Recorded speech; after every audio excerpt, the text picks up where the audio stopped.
Yeah, he says that they've only gone 8 miles down. Is that 8 miles down? You're going to tell me that what the entire core looks like? Give me a break. It's like, yeah, says the guy who's gone 0 miles down, unless you count his mum's base.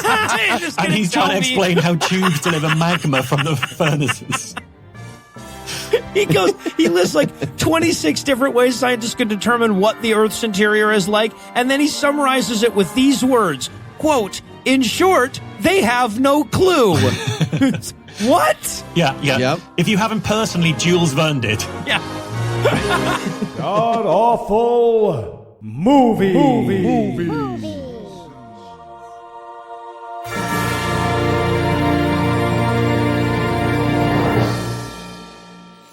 Welcome back to the GAMcast, where each week we sample another selection from Christian cinema, except in the weeks where we wished we were doing that. I'm your host, Noah Lugeons, and sitting 700 miles to my immediate left is my good friend Heath Enright. Heath, welcome back.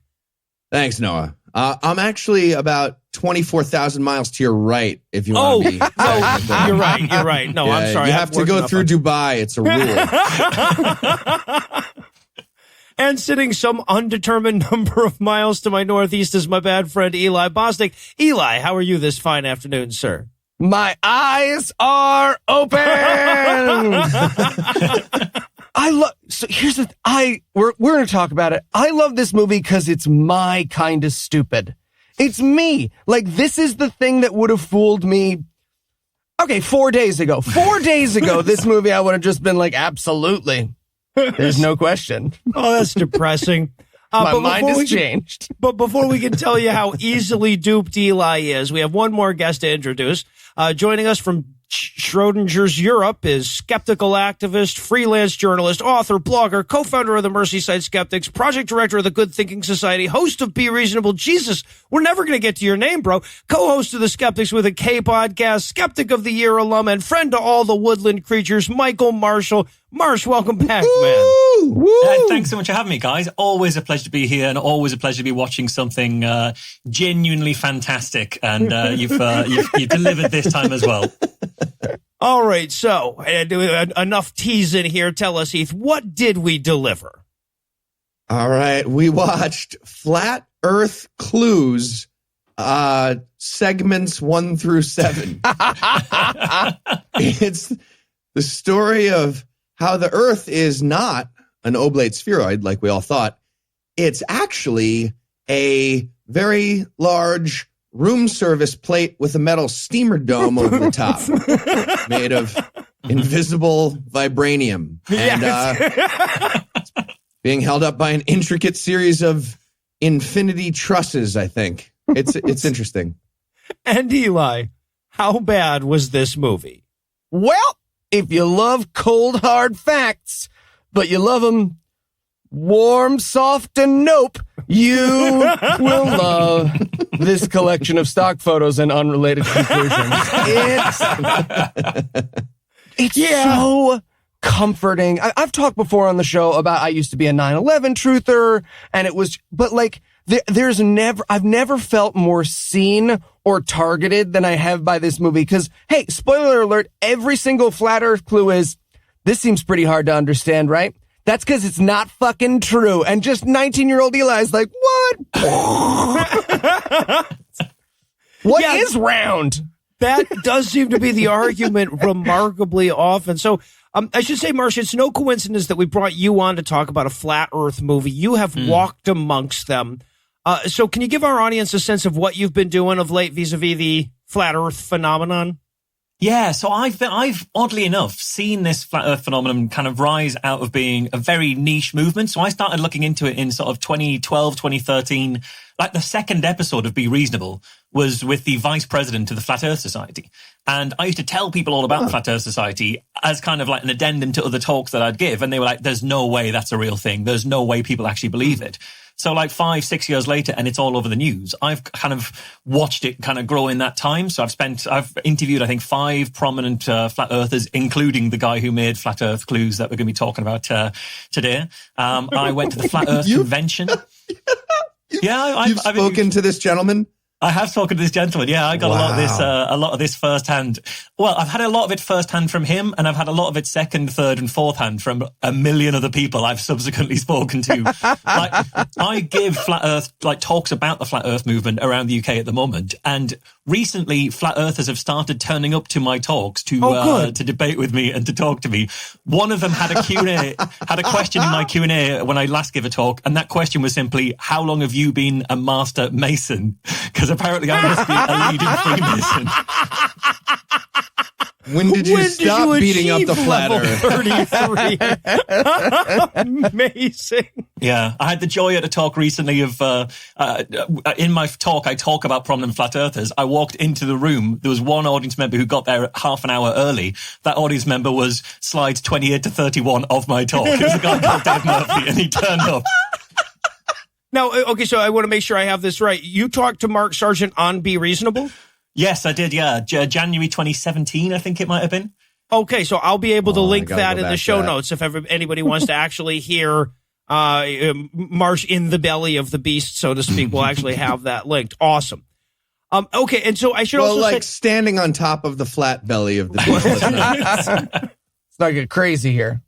All right, so I should also say that this is a series of 14 YouTube videos that were entirely constructed, as Eli suggested, by typing the last word the narrator said into Google Images and putting that on screen, regardless of how inappropriate it is.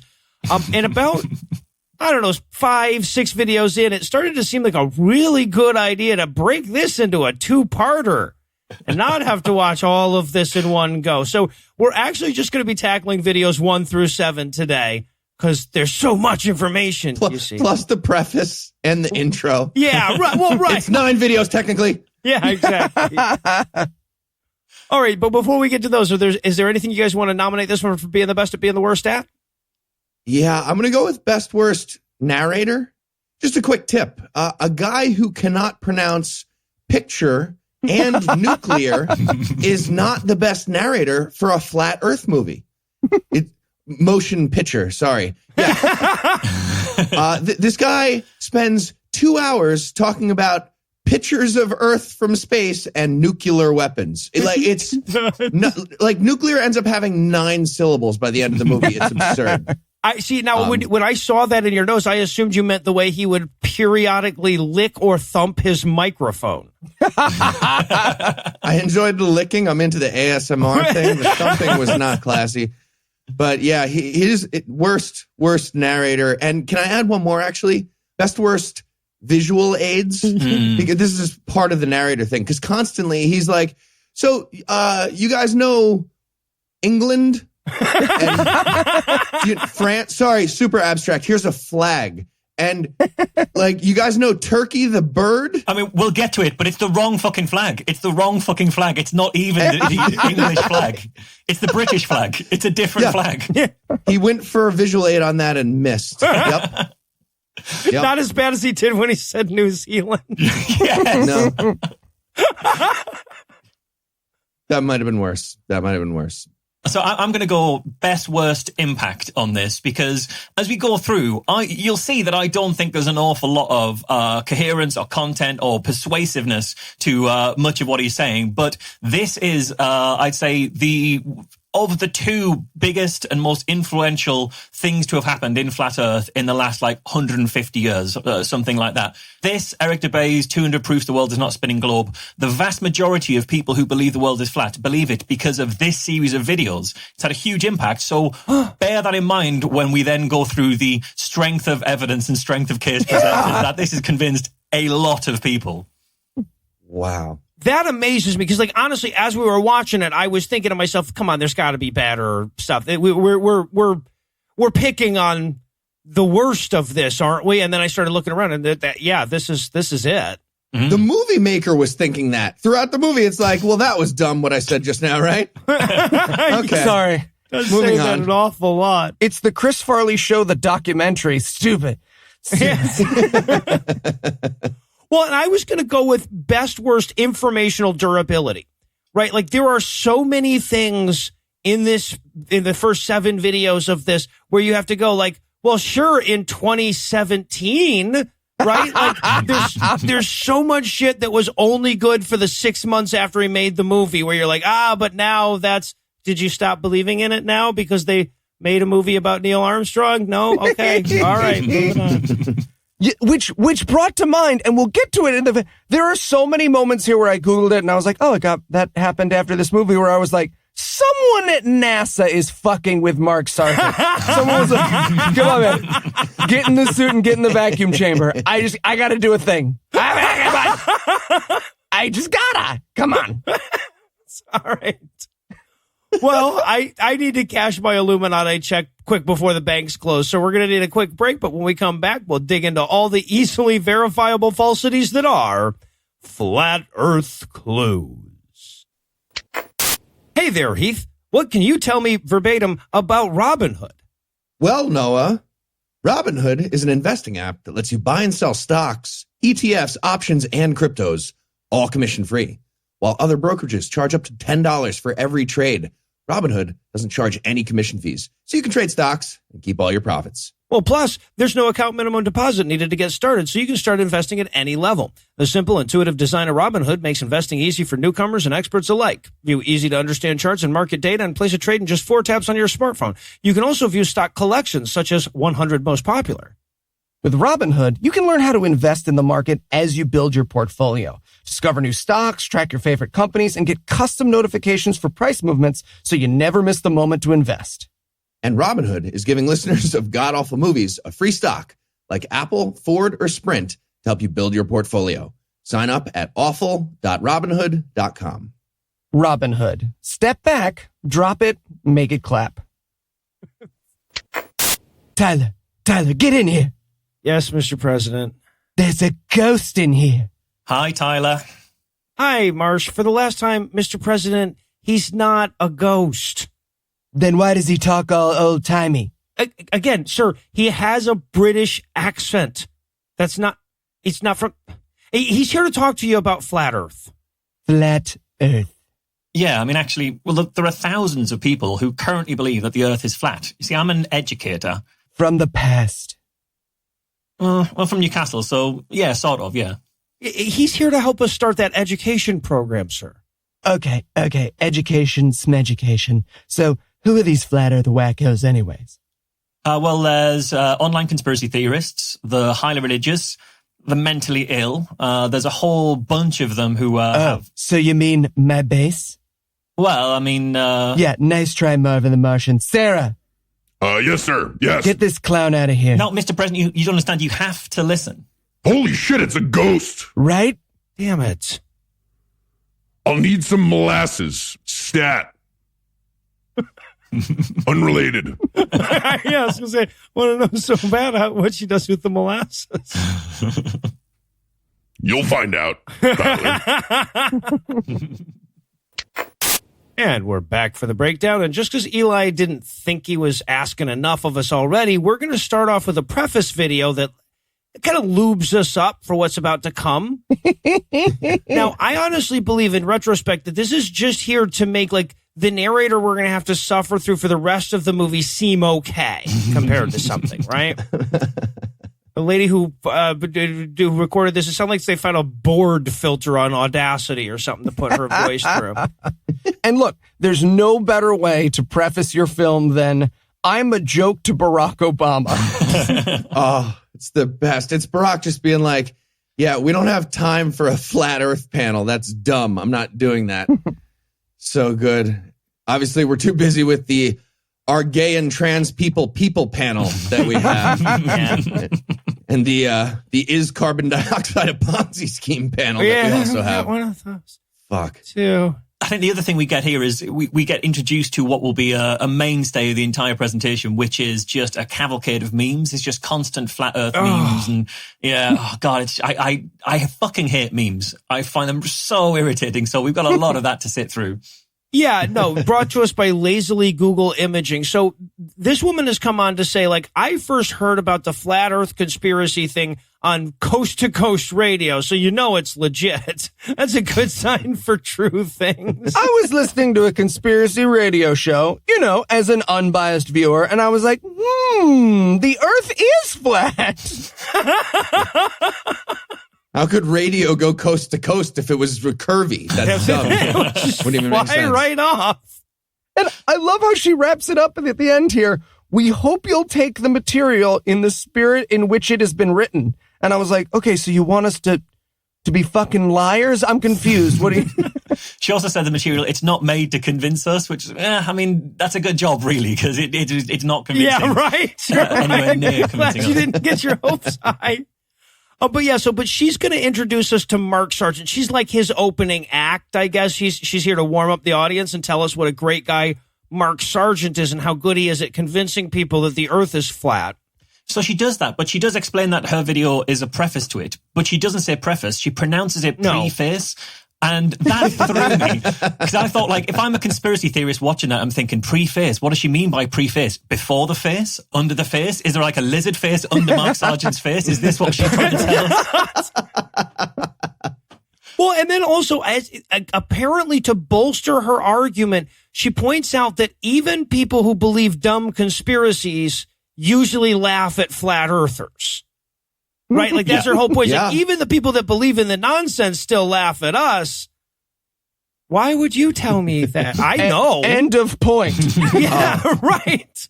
This is the first in a series of like, okay, well, you're all clearly laughing at me right now in the movie. And I was just like, yup, already correct. Well, when she I am. talked about first hearing it on Coast to Coast, she says, and I waited, when they brought up the flat earth concept, I waited for the laughter to come, but it never did. Yeah, she just didn't wait long enough. Give it a couple of years and the laughter will definitely be there from all sides. It's coming, lady. It's coming. And I also have to ask, okay, because she has a British, well, okay, I don't know if she has a British accent. Honestly, Marsh, is this a real accent? Because it sounds like I'm impersonating a Brexit defender. So I'd say it is. It's kind of like an estuary English kind of accent, so around London, but not actually London, I think. But it doesn't help her cause. It doesn't help our cause internationally. It's not doing this. Like right now isn't a great time to be British on an international stage, and this isn't helping. This is not sort of it's not. Yeah, but you know what though? We're helping you out though, because like I thought about it the other day. I was like, Brexit is like if we had voted in Trump and we kept saying, no, we're going to seat him any minute, guys. We're going to make him our president any second, but we never did it. That would be our Brexit. So, okay. Now we move from preface 1 to preface 2. This is... Oh, I was mad about this. Yeah. I already had a goddamn introduction. Yeah. Yeah, so Mark Sargent is going to take over the narration because, damn it, she wasn't thumping her microphone regularly enough. Yeah. And again, he introduces this by saying the first question he gets asked is this a joke? And hey, Mark, if the first question someone asks you about your life's work is this a joke? You have made a terrible mistake. Unless your life's work is making jokes, Eli. Well, and if your science presentation starts with "this is not a joke" in your abstract, that's not a good sign. Yeah. Not going well. I think he was actually wrong because he said the first question is this a joke? And my first question was, could you just get a little closer to the microphone? Because it sounds like you're in a different room from your microphone while you're doing this. Just close your up here and then we'll talk, shall we?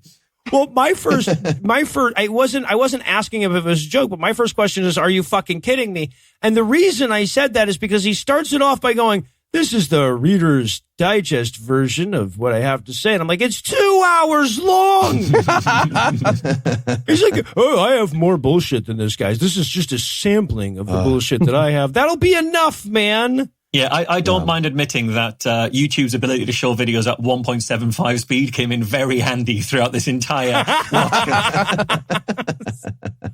All right, and then, okay, now he's going to make his first point, and it's an amazing one. He says that from the time we're born, at our very earliest ages, we're given these two facts, 1 + 1 = 2, and the Earth is a globe. think about how early they're getting to us. Yeah, that's how serious the secret is that they have to tell you that. Yes. They've got to tell you that lie right up there with the other thing you learn at the same time, which is 1 and 1 equals 2, which by his own logic must also be a lie, must also be some sort of... Right, yes, right. I came away from this asking, well, then what the fuck does 1 + 1 equal? Kind of dug yourself a hole there, man. Like, either you got to prove the world's flat or do some like non-Euclidean math. Like, I don't know. Good luck. All right. So then he goes on. He's like, but for the first 4,000 years of our civilization, I'm like, define our, bro. He's like, everybody believed the earth was flat. I'm like, nope. Oh, no. Again, define our. Also, he says that when Copernicus figured out the earth was round, they couldn't prove it. And my note was just, so how does he think Copernicus came up with the round model? Like, just guessing? Square. No, I'm going with round. Great. Everyone accept that. Oh, it's so dumb. He's like, yeah, Copernicus did some math, but, you know, that was like 1500s math, and it is different. Yeah, the numbers are way more advanced now. It's like, you know, he did the maths that proved that the world was round, but they couldn't have the technology to prove it. But like his maths worked way better for a round Earth than for a still Earth with a firmament above it. So if you're going to not accept that model, then you've got to really deal with that maths. But he's like, no, the math didn't count. Doesn't matter. Throw it away. Yeah, no, to give you an idea how bad he is with math, just conceptually, he says he created a mathematical proof that the Earth was round, but there was no proof. Yes. You see, the word, and then it looks at us like, except eclipses and other shadows and the equator and global circumnavigation. Jesus fucking Christ, stop hitting your fucking microphone. Sorry, I wrote that a lot in my notes. Yeah, but apparently to him, the only conceivable proof would be actually seeing the curvature of the Earth, which we couldn't do back then. Yeah, no, that was impossible, and that's why all the religions took the round Earth on, immediately became as universally as accepted as gravity. And spoiler, I'm not sure Mark Sargent accepts gravity, because I've not met a flat earther who does accept gravity. Genuinely, they don't believe in gravity. Because it's a real problem because of the shape of the Earth. They would have to not. Yeah. So they have two models for gravity, right? They've got one model, which is if gravity is accelerating towards the ground, you drop something, it accelerates towards the ground at 9.8 meters per second squared. What's really happening is the ground is coming upwards at 9.8 meters per second squared and always has been since the dawn of time. So when you let go of stuff, the ground comes up and hits it. That's one model for gravity. Right. Which is amazing because, the velocity has been the same. Right, the entire time. No, they're saying it's still accelerating and has been accelerating. Yeah, so the it rate would have to be accelerating, yeah. Right, yeah, exactly. So we're now going 11 times the speed of light, yeah. Well, so this is the thing, without going into the weeds too much, right? 2013, when I first found the Flat Earth Society, the Flat Earth Forum, they're having all these conversations and they point out you can't go faster than the speed of light, but look at Einstein's theory of relativity equals mc squared. As you approach the speed of light, time slows down and the math works back out again. So yes, gravity is still the Earth accelerating upwards since the dawn of time, but the maths works out because time's slowing down. That's the complexity of flat Earth arguments in 2013. This video is the complexity of arguments of flat Earth in 2015, 2016, and just see if you can spot a difference. Okay, so we're on a light speed elevator, is what they're saying. Yeah, absolutely. I just want to be clear. Well, a near light speed elevator, a relativistic one. That's one model of gravity. The other model of gravity is there is no gravity, there is only density. And the reason you stick to the ground is because you are denser than air. So flat earthers themselves are arguing they are incredibly dense, which is somewhat self-defeating. But it's like, yes, you're denser than air, and yes, dense stuff falls, but dense stuff falls due to gravity. You've still got gravity in there. Yeah, right. Yeah, you're still missing a step there.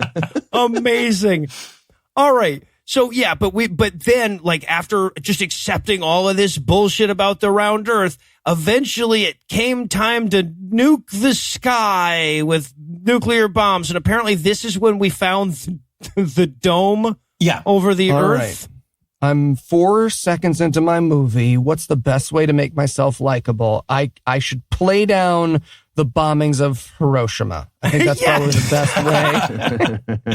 Yeah, that was just a toy compared to the huge nuclear weapons that they shoot up the sky. And they also say, like, when they found the edge of the wall, they immediately started shooting nuclear weapons straight up. And immediately is a funny way of describing as soon as they developed nuclear weapons. Because, they were suddenly scared because all of a sudden, prior to 1957, they weren't shooting the sky with any of the weapons they hadn't invented yet. No, not a one. So what do they think happened? Like, Russia and the U.S. figured out nukes, and we shot them straight up in the air, and both of us it was like, bink, oh, fuck, that just fell right back down. There's something, what do they think happened? Literally exactly that. I've had this conversation with flat earthers. Literally that. Bounced off the dome and just fell back down. Or it exploded at the dome, yeah. Okay, yeah, that was my question. So that I don't think they quite explained. Were they trying to blow their way through the dome? They were trying to blow up the dome to see what was on the other side? No, so this was an attempt to do some basic kind of geometry, is to figure out, if you can figure out how high the dome is, you can then start to work out where the edges of the dome are and what kind of the angles of the dome are. So this was an attempt to figure out how high up the dome goes. Okay. How high do you guys think it is? We'll figure it out by blowing up a nuclear bomb. Right. Couldn't we just send a non-explosive thing up Something there? Something that's not literally any other thing that's not a nuclear bomb would be better for We that. wouldn't even need to invent nuclear bombs to do that. Yeah, you could have done it before 1957 at that point, yeah. Dude, we already bought the uranium. You're being a dick. We're doing it. Guy just walks into the room with a tennis ball. Oh, fuck. That Something that wasn't a nuclear any bomb. objects. Shit. But this is legit. I forgot about this is genuinely the argument. I forgot about any objects. This is genuinely the argument, right? Because they say that the reason, they say it makes no sense that USA and Russia, when they were developing long-range missile capabilities, they tested the range of the missiles by shooting straight up, which some of the early testing did shoot straight up. They said if you were looking to test the long-range capabilities, you'd see how far you can shoot them. And it's like, yeah, but you don't want the other guy to know how far you can shoot them, and you don't want to shoot something but in your testing. Yeah, right. So just work out how high you can go to make sure you can get the right kind of altitude and stuff, yeah. Sweden gets a phone call. I got some bad news. So we're doing this test, right? It turns out it was 5,200 miles, actually. Yeah, it turns out the good news is we did way better than we were expecting.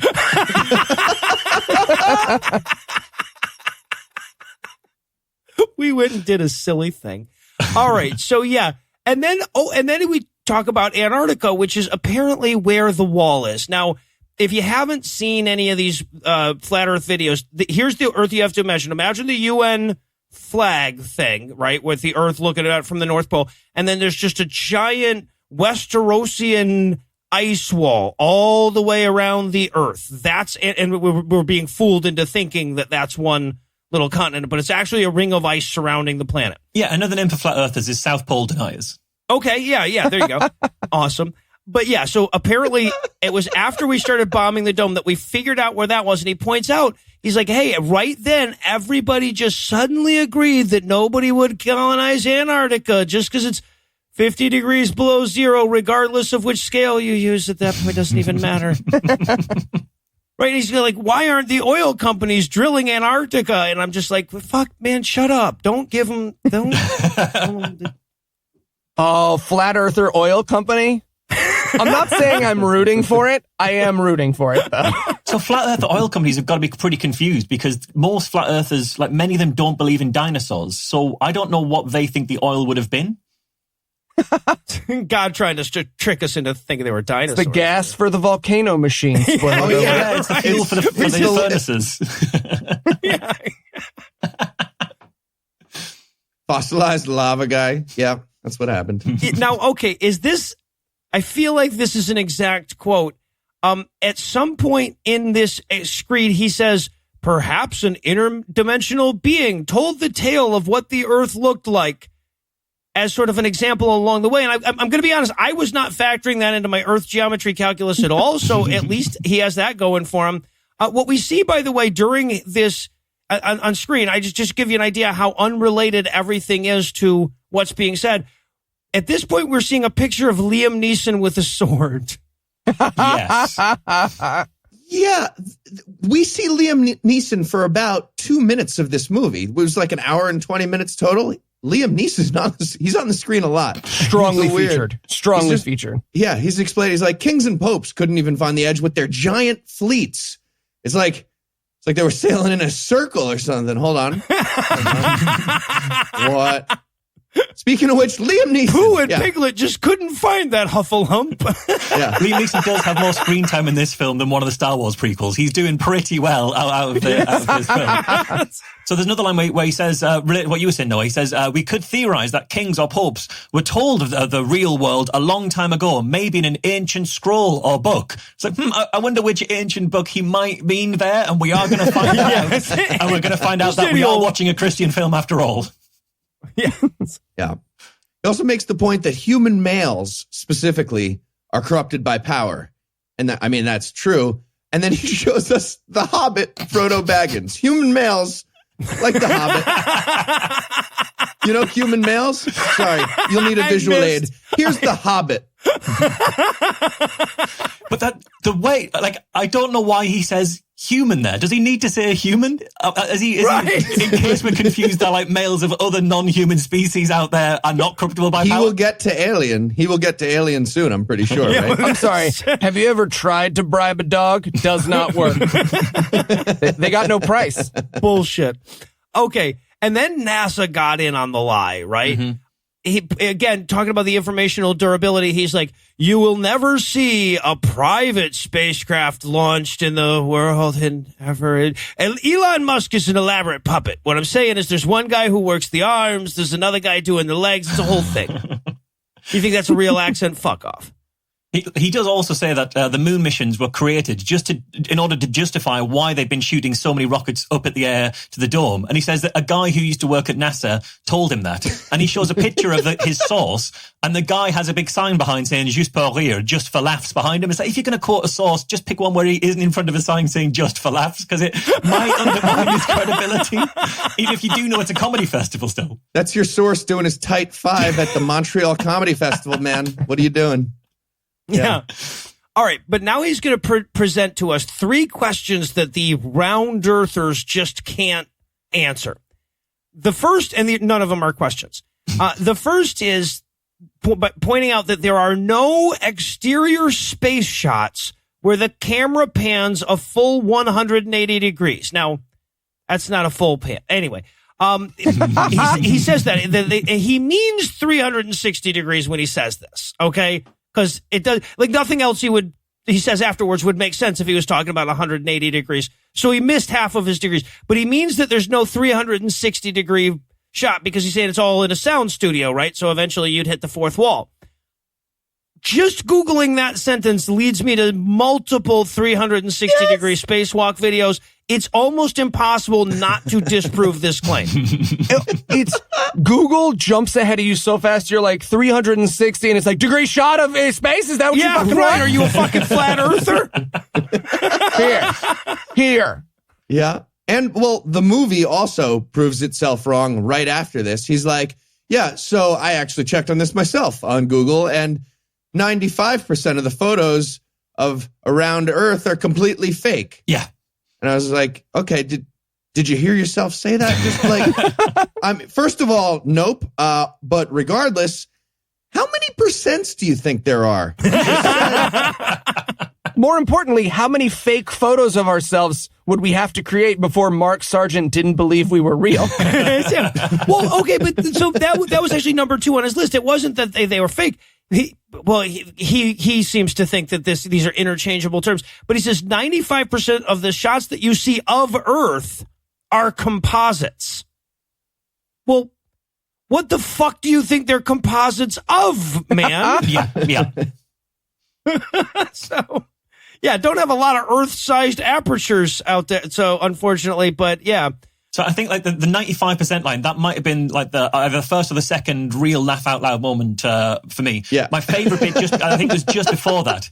He said, astronauts know of this whole deception and they're sworn to secrecy. And he said, direct quote, said they're sworn to secrecy under the penalty of whatever motivates them.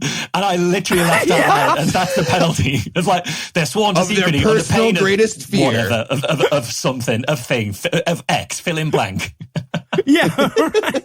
They're just standing behind the press cameras, slowly peeling a banana. Neil Armstrong loves bananas. All right, so now we get to number 3 on the list.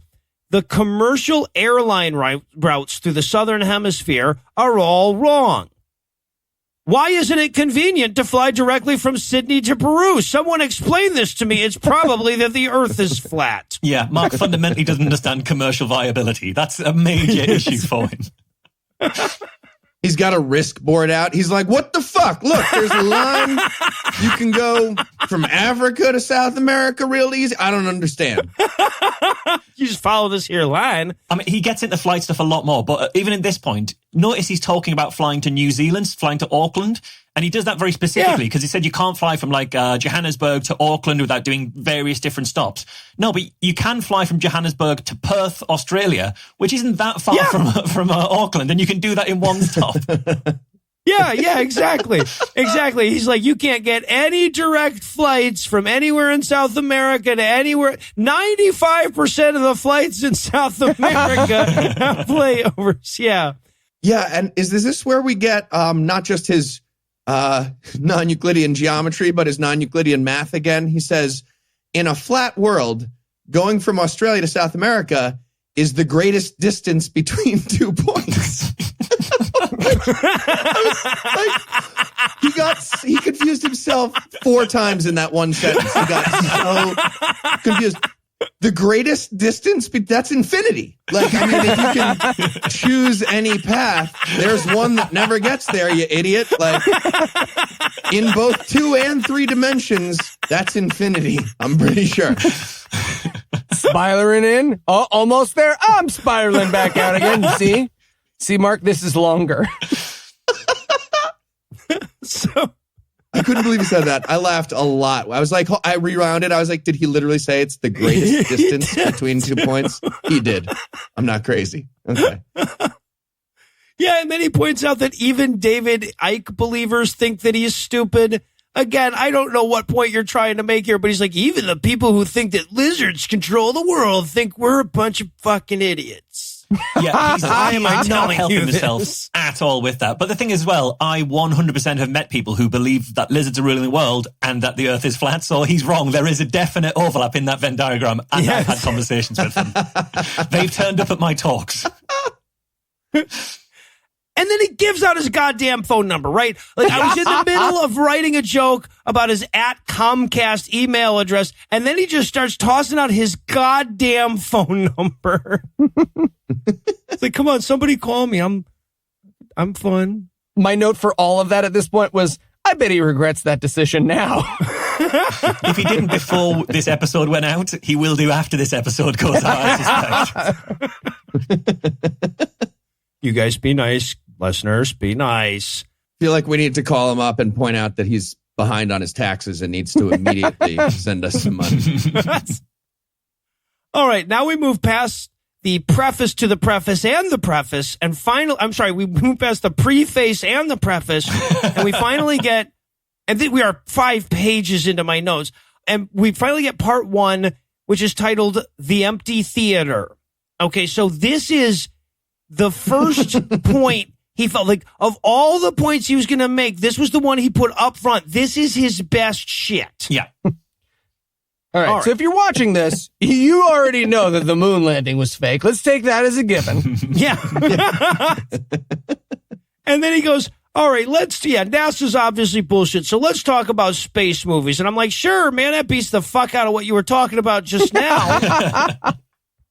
Also, this is when he shows a graphic of, I guess, his worldview, and it's like the flat Earth, and then the oceans are just a giant waterfall off the edge with like infinity water. Is he picturing a faucet? Like, what's the theory there? It just. Well, no, that's just, because the person who was making the video was just literally using Google image #1 for everything. That was just some bad rendition of the flat Earth. In reality, duh, there's a giant ice wall around the edge that acts as a bowl, like the edges of a bowl. Are you familiar with bowls? Do I need to show you a picture? I can show you a picture of a bowl. A bowl is actually the greatest distance between two. Yeah, but no, that's the idea, is that the water is kept in because it's curved up at the edges. Oh, it's got a lip. Sorry, it's a dumb question. Yeah. It's a dumb question. There's a lip. Hadn't thought through my comment. The great ice lip. Yeah.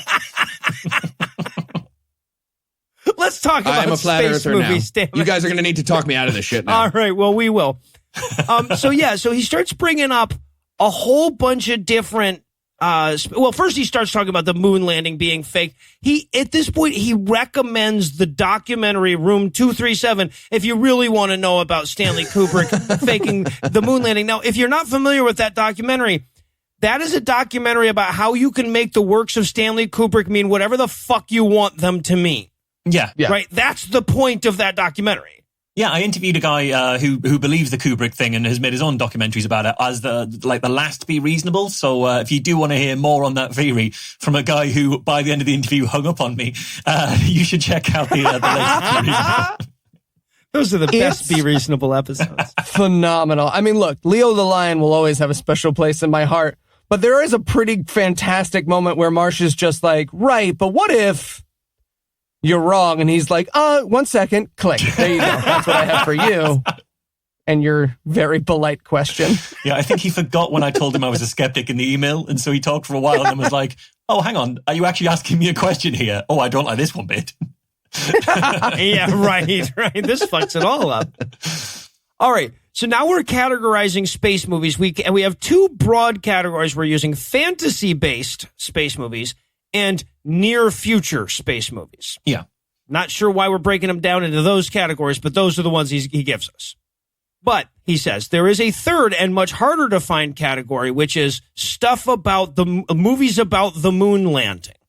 Yeah, exactly. And he does mention the Space Odyssey 2001 in the sort of the fantasy. No, that's like the near future one. Yeah. My favorite thing he says about it is people who saw it at the cinema said they remembered seeing listed in the credits the names of all these military agencies.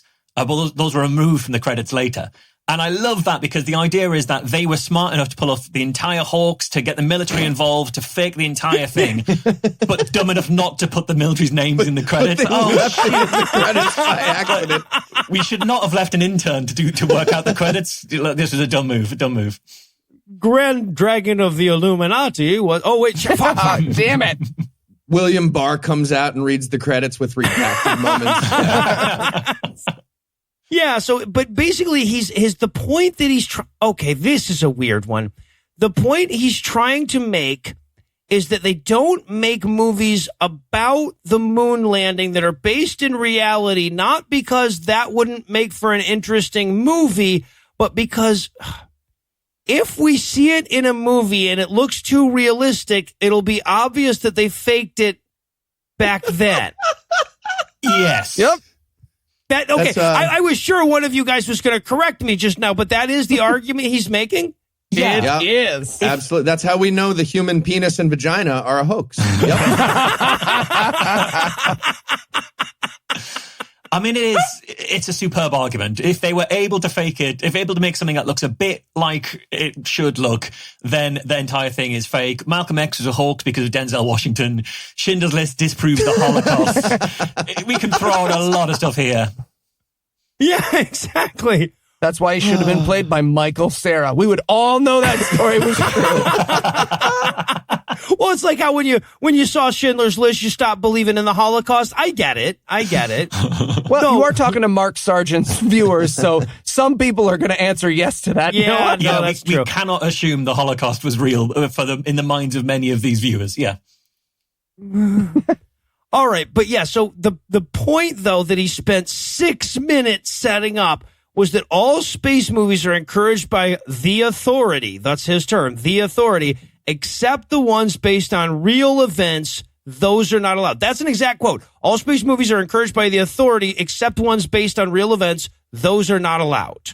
Yeah, exactly. And his point being, like, if Hollywood even asks if Hollywood can fake it now, when did they learn to fake it? So yeah, like they must have developed the ability at some point. It doesn't mean therefore that they always had it. Because like if Hollywood were able to fake the moon now, if they like were able to fake it using the kind of cutting edge CGI that they used to make Samuel L. Jackson look really young and like he still had 2 eyes in Captain Marvel, then you know, because a lot of people don't realize Samuel Jackson actually lost an eye in an accident 10 years ago, and in every other film he's been in, like in every other Marvel film, they CGI the eye out again, like like Superman's mustache in the Superman film. In every film he's in, you've got to put CGI it back in. Right. But again, it's all the movies about the moon are not allowed to be like real about the moon landing, except the couple I named earlier. All 95% of moon movies can't be. And there's literally a movie called Apollo 11, by the way. Yeah, there is. There is. Like at one point, he's like, why wasn't Apollo 13 about Apollo 11? And I was like, well, I mean, that would have been a weird name for it. That's a dumb name. But also, there is an Apollo 11 movie, yeah.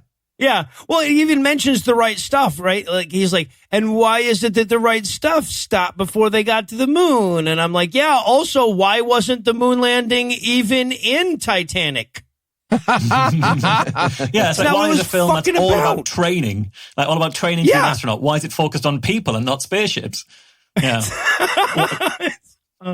All right, well, now it's time for part 2, but upon realizing that we were this far in before we got to part 2 of 7, I needed to take a break. So we're going to pause for a quick word from our second sponsor this week, Wix. You know, it's no secret here on God Awful Movies that Wix.com is the quick and easy way to make a beautiful website for your great ideas. But today, we wanted to show you just how easy. As many of you know, we love website pranks, but when it came to pranking Michael Marshall, we knew a simple redirect of someone's name to a ramen noodle product wouldn't do the trick. That's why we purchased skepticoftheyear.com and were able to create a beautiful website dedicated to embarrassing our friend Marsh in minutes using one of Wix's beautiful templates. And with built-in SEO tools, the moment you went to Skeptic of the Year, the easier it became for hundreds of thousands of others to think it's a real website that Marsh built for himself. And you can get your great idea going just as easily. Get started now by going to Wix.com. That's Wix.com/podcast to get 10% off.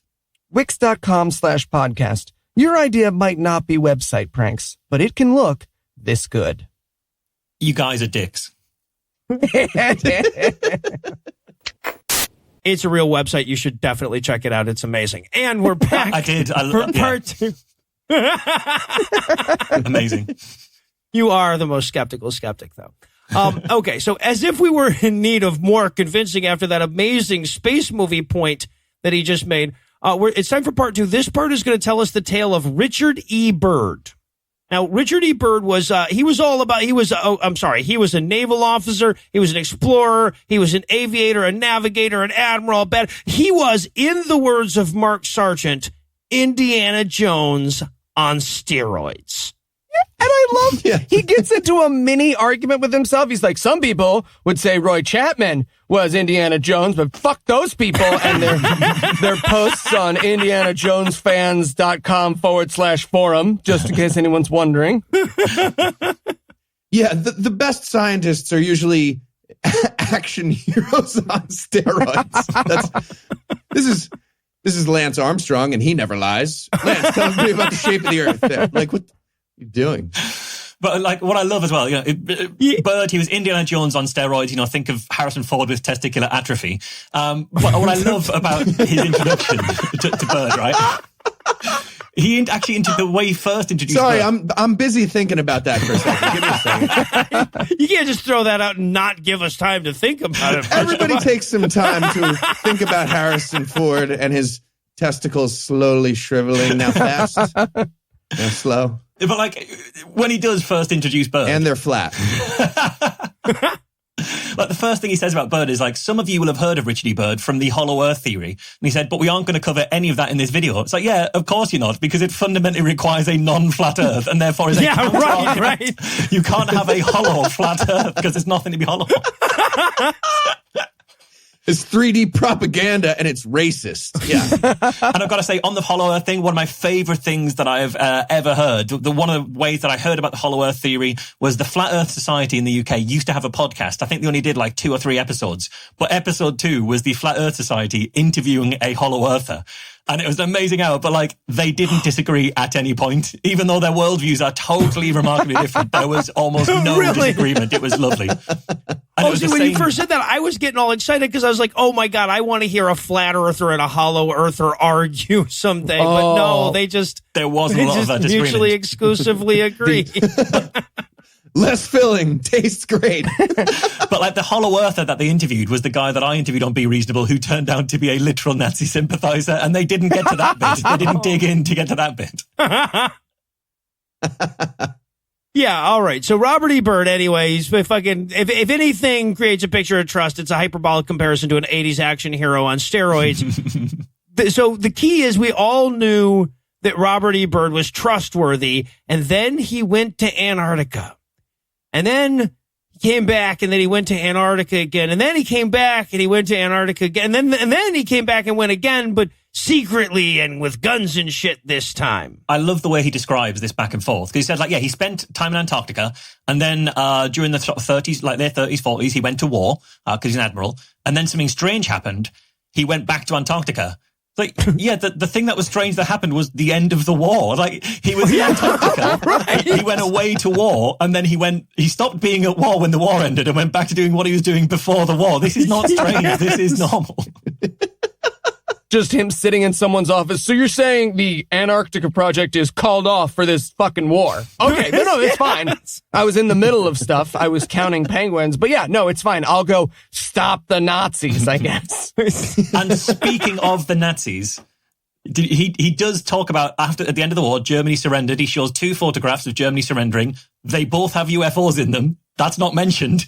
We do not refer to the UFOs in either picture. Okay, I thought I was crazy. Thank you for confirming that. In my notes, I was like, did they just show a fucking flying saucer alien ship with a swastika? Yes. Or am I taking way too many drugs right now? No. Yeah. It was real. In my notes, I said, oh yeah, we're not going to talk about the UFOs in the Germany surrender photos because we said we weren't going to talk about the Hollow Earth theory. And if you start digging into that area, that's where we're going. Yes. UFOs and Nazis all the way.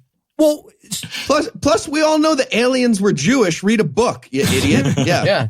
Well, I love this so much because Heath does not have the same conspiracy history that Eli and myself have, and obviously that Marsh has sort of by proxy to what he's doing. So I know all about this whole the Nazi space. The Nazis have a base on the moon and they have a base inside the earth and all this other crazy shit that these conspiracy theorists throw around. The idea that iconography is just being thrown at Heath with no explanation at all is just so delightful to me. It was paralyzing. It was just like, Nazi UFO. Okay. Okay. Pause. What? Or just sitting there eating popcorn. Oh, yeah, obviously, Project Paperclip. That's why they had to kill Kennedy. Marsh fucking gets it. You got to use pickling salt. That's the key. All right. Is that from the Space Force? Interesting. All right, but so the key with Robert Burt is when he went down to to Antarctica, he found something amazing. Lots of ice. Well, so he keeps acting like it's about to be this reveal that Robert Byrd found. He came back and he said, "Oh, there's some crazy shit going down there. There's a wall or something." But no, when he came back and he said, "Well, yeah, there's a lot of area there that hasn't been explored. Who knows? There could be cool stuff there." Yeah, he specifically says there's an area the size of America, the area of America at the Antarctica. And it's like, yeah, the Antarctica is like 5.5 square miles. America's about 5.5 million square miles. America's about 4 million square miles. So he's right. There is an area about the size of America at the Antarctica. That's not that crazy. There's just fuck all there. I was just thinking like, okay, yeah, you found a piece of land bigger than the U.S. beyond the South Pole. It's called Asia. And it is north of the South Pole. You're right about that. Too. Yeah. It's pretty suspicious, you got to admit, because, he said he thought in like the 54, he thought there was a load of land beyond the South Pole that there'd be loads of good stuff at. And then a couple of years later, after they'd been exploring it for a couple of years, they stopped going there. Now, either that's like a stunning and staggering move because he was right all along and there was loads of stuff there, or it's common sense because he was wrong and there was fuck all there. Like, this is not that remarkable if there's nothing there. Well, okay, so here's the thing. There are massive coal deposits in Antarctica, right? We can see them. They're on the sides of mountains and shit. It's 60 degrees below fucking zero and you're thousands of miles from anything. We don't need coal that bad. Okay, what if we burn it while we mine it? God, it's so... Who has my scarf? Method. Yeah, and again, like, the most wonderful thing about debunking this second clue is just he was wrong, right? That's all you need to debunk this second proof that the Earth is flat. But the thing is, he didn't even have to be wrong, right? Like, he didn't even have to be wrong. He just had to be, like, misprioritizing. Still, you gotta admit, like, for those of us who know the truth, that's gotta have been a disappointing meeting for Admiral Byrd. There he is. Admiral Byrd, our returning explorer. Hey, guys. Hey, come on, don't hold back. What did you find? Gold? Oil? Something else? Nope. No. Okay. So, you know how I said there was a whole landmass the size of North America? Boy, do we. Yeah. So, you're actually going to laugh. Turns out, it's just ice up there. Yeah, it's just ice. Yep. Yeah, just ice. Like very, very cold ice. Mm-hmm. Okay, right. Is there any oil? I don't know. Maybe. But if there is, it's under just like a ton of ice. Let me tell you, like a whole bunch. Oh, yeah. That's disappointing. Yeah. I mean, nobody's more upset than me because, I was the one who wanted to go down there. But, yeah. No, I see. Oh, yeah. It was just like so cold. I can't express that enough. Like, you know that thing where you come inside and your hands throb because it was so cold? That's me, like, all the time forever now. It was very cold. I hate that feeling, though. Yeah, it's bad. So, just ice. Yeah, man, just ice. It's just ice. I said Sorry.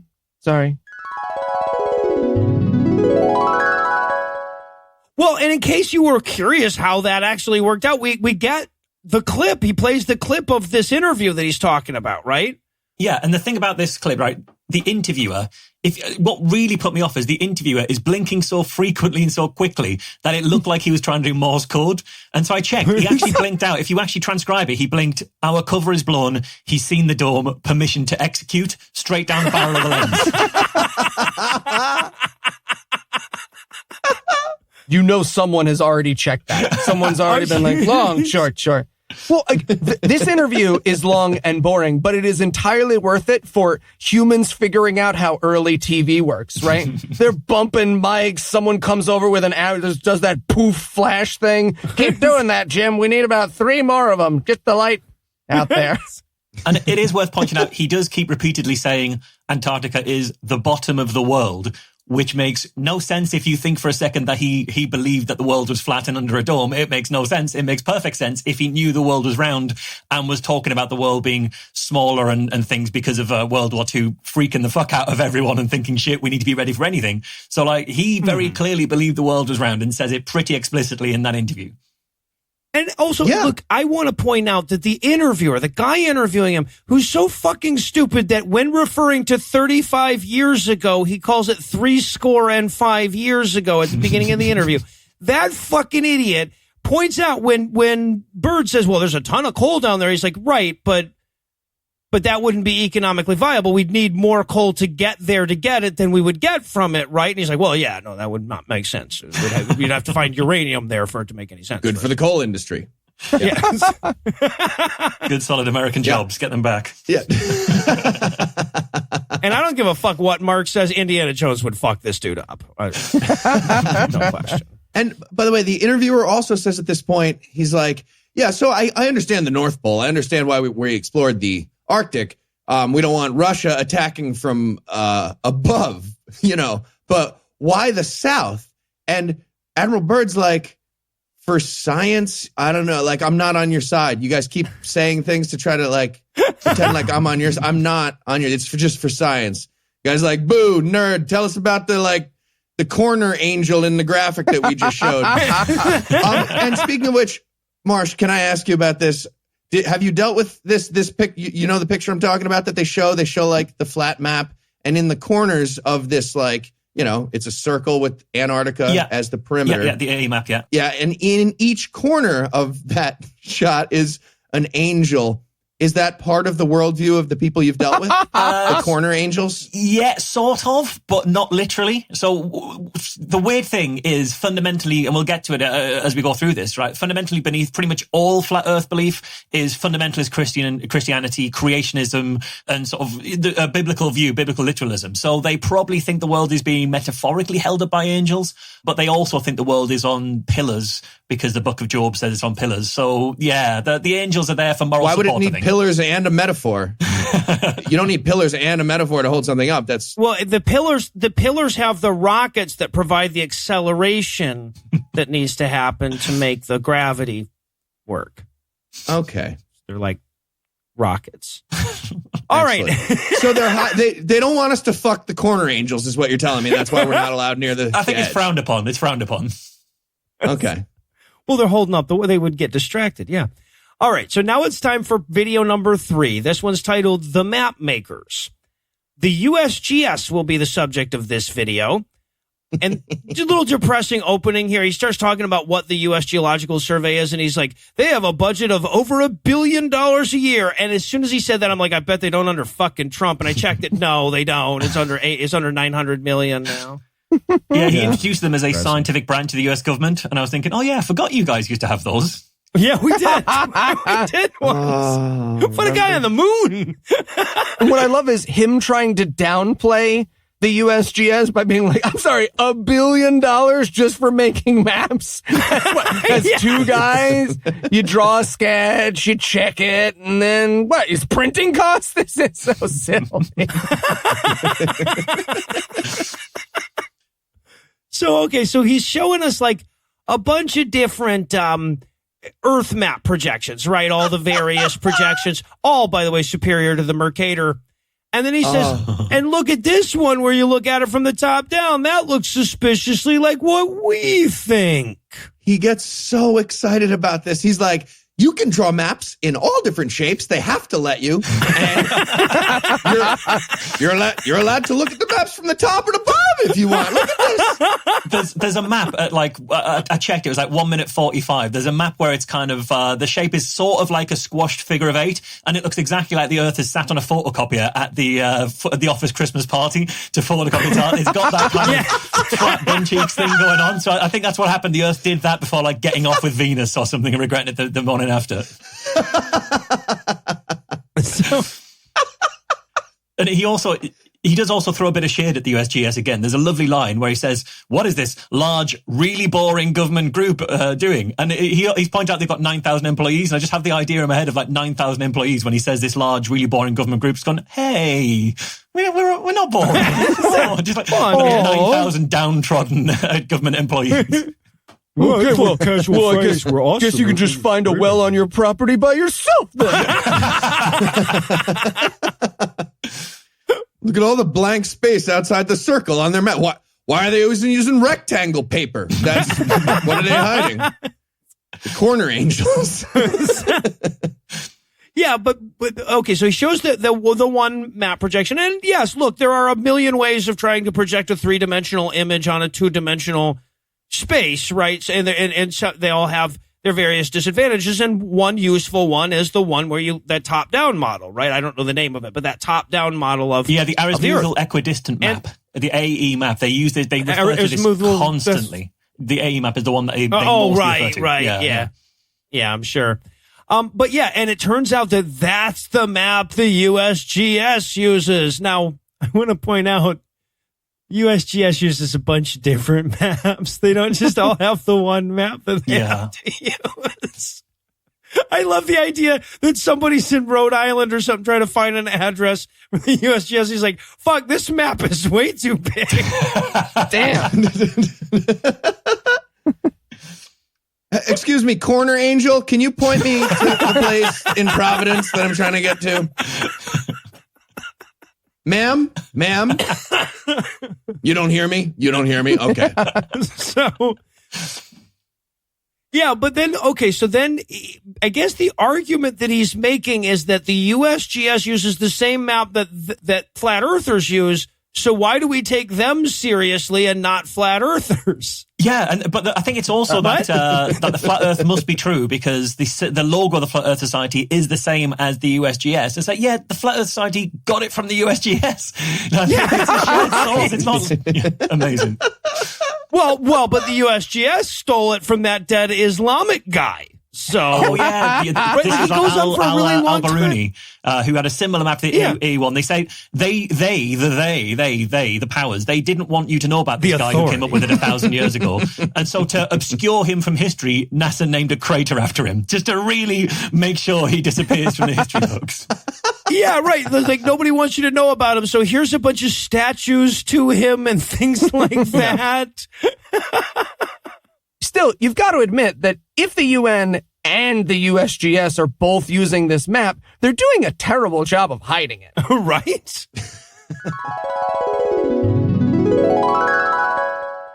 Gentlemen, I'd like to present to you our flag. That's the international millennia-old conspiracy that we're in charge of hiding. Yeah!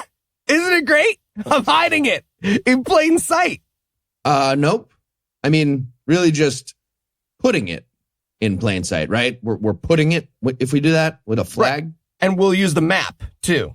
Okay, that's worse. Yeah, that's definitely worse. Mm-hmm. Oh, you guys really don't think this is funny? Well, not really, no. It's just a super obvious giveaway of our greatest secret. Giveaway of our great secret. Yes, exactly. Thank you. Oh. Okay. I guess how about, why don't you just show us the symbol you came up with for the UN instead? Actually, I don't really want to right now because it's the same thing, isn't it? It is the same thing, yes. Come on. I was so sure you guys were going to love this. Well, and okay, all right. So here's he says, all of these different projections are there and only our map is derided all over the world. And I'm like, first of all, okay, I'm pretty sure the fucking Mercator projection is also derided all over the world. But secondly, people who use that map don't actually think the world is rectangular. Right? It's not the map that you're using that we're taking issue. If you guys were just fans of the Azimuthal with the fucking equidistant map, if you were just fans of that map, we'd leave you the fuck alone. Yeah. I think the world looks like paper dolls that are cut out like that. Because he also says, how come the UN flag, the USGS logo, and the Flat Earth map, they're all the same map of the world, but only one of those groups is ridiculed as being outdated. It's like, yeah, because only one of those groups takes that map literally as what the shape of the world is. The others know that's just a projection or a fucking logo. Like, the UN thing comes up all the time. So many times flat earthers have came up to me at talks and in conversations I've had to say, well, why does the UN need a logo? And if they have got a logo, why is it the flat earth? And why isn't Antarctica on it? It's like, because nobody fucking lives in Antarctica. It's not a nation. There's no Arctic on there either. It's not one of the UNs. Yes. Just going up to a cop with that logo on your phone, like, can you point me to where my address is on this logo on the front page? This is official. This is very important. Using a state-financed map. One of those private sector maps. Okay, well, I'll tell you what. Technically, this counts as halfway if you count the preface stuff, and I do. So we're going to pause here to catch our collective breaths. But first, let me give videos 4 through 7 the hard sell here. Can the sheeple be awakened? If the earth is round, why am I able to set a ball on it? Will we one day discover a mound of frozen flat earther rogues a few miles into Antarctica? Find out the answers to no questions at all when we return for the conclusion of how much we were willing to watch of Flat Earth Clues. So welcome to Be Reasonable. My guest today is Eli Bosnick, who doesn't believe in toothbrushes. Eli, could you tell us a little bit about yourself? Thank you, Marsh. I'm sorry, but bones that grow out of my head, they'll be just fine on their own. Thank you. So what do you say to people who say that one of the most important things we have to do for our health every day is brushing our teeth, and yet most of us don't do it properly? Long, boring gishgalop is what I say, Marsh. And also I don't answer your question. Besides, it takes too long, and it's expensive. That's interesting. But why don't you try Quip? What's Quip? The Jew thing? Quip, it was designed to make brushing your teeth more simple, affordable, even enjoyable. It's got a built-in 2-minute timer that pulses every 30 seconds to remind you when to switch sides, so it helps guide you to a full and even clean. 2 minutes? I mean, Marsh, time is literally money. Well, brush heads are automatically delivered on a dentist-recommended schedule every 3 months for just $5. Like with President Lincoln? That's why I love Quip, and it's why they're backed by over 20,000 dental professionals. Quip starts at just $25, and if you go to getquip.com/awful right now, you'll get your first refill pack for free with a Quip electric toothbrush. So you're saying that's your first refill pack free at getquip.com/awful. Yeah, that's right. I'm in. Glad to hear it. Sorry, I meant I'm mentally ill. I'm ill. Yes, you are. That's the only reason I'm talking to you. White. So, how's it going in here? Yeah, not well. Sarah's been trying to trap me in the box. Yummy, yummy butterscotch, right? I think I might have turned your president into a flat earther. But why are there no flights in South America? That's just true. There are, though. But come on, guys. You gotta admit, there's holes in the story here. I mean, not being able to see the curve of the Earth, the Bishop experiment, the moon landing. You gotta admit, this is all starting to make sense. No, you don't have to admit that any of this makes... You shouldn't. In fact, you know why all those things happen? Because science is unintuitive and sometimes it's hard. Because math is precise and immune to a generation that grew up clicking on one weird trick shit. Because making up bullshit is easy and proving the truth is complex and hard because it's the fucking truth and there are no shortcuts. And if you'd stop wasting the time of everyone around you and take a minute to fucking Google, you'd know that you're a selfish, ignorant, anti-education buffoon. Wow. Tyler. Yelly, very yelly. Sorry. Hey, I mean, I appreciate it. I've been wanting to say that stuff for years over and Be Reasonable. Oh, years. You say years weird. You do. It's true. You say it weird. Yeah, I'm from the north. Oh?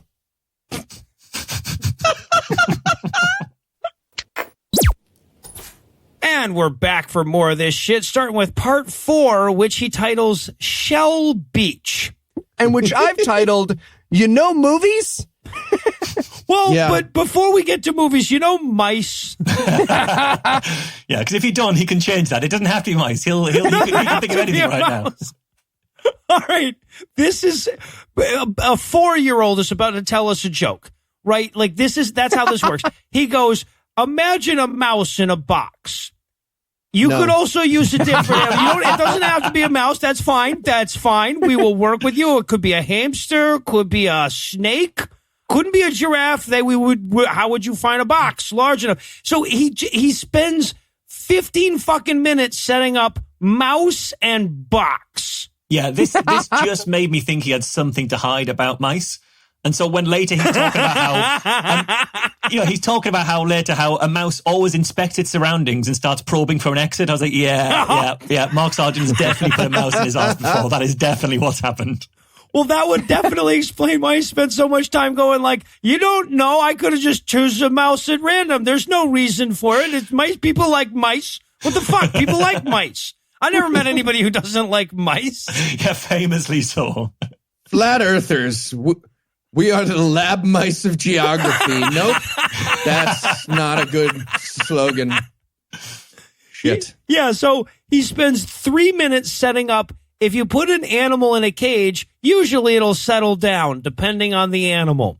Yeah. You put a mouse in a cage, it sort of settles into lifestyle. It starts, working out, giving each other tattoos, talking to each other about what they're going to do once they're on the outside. They start really getting into lifestyle.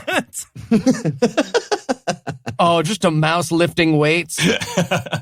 Okay, so yeah, now that you understand the very complicated concept of mouse in a box, now we have to imagine a larger box. So for that, we're going to look at a wildlife preserve. That's like a box, right? Sorry, you keep saying this word box. Can you Could you need a visual aid of some sort? So, like, okay. Yeah. But yeah. Liam Neeson.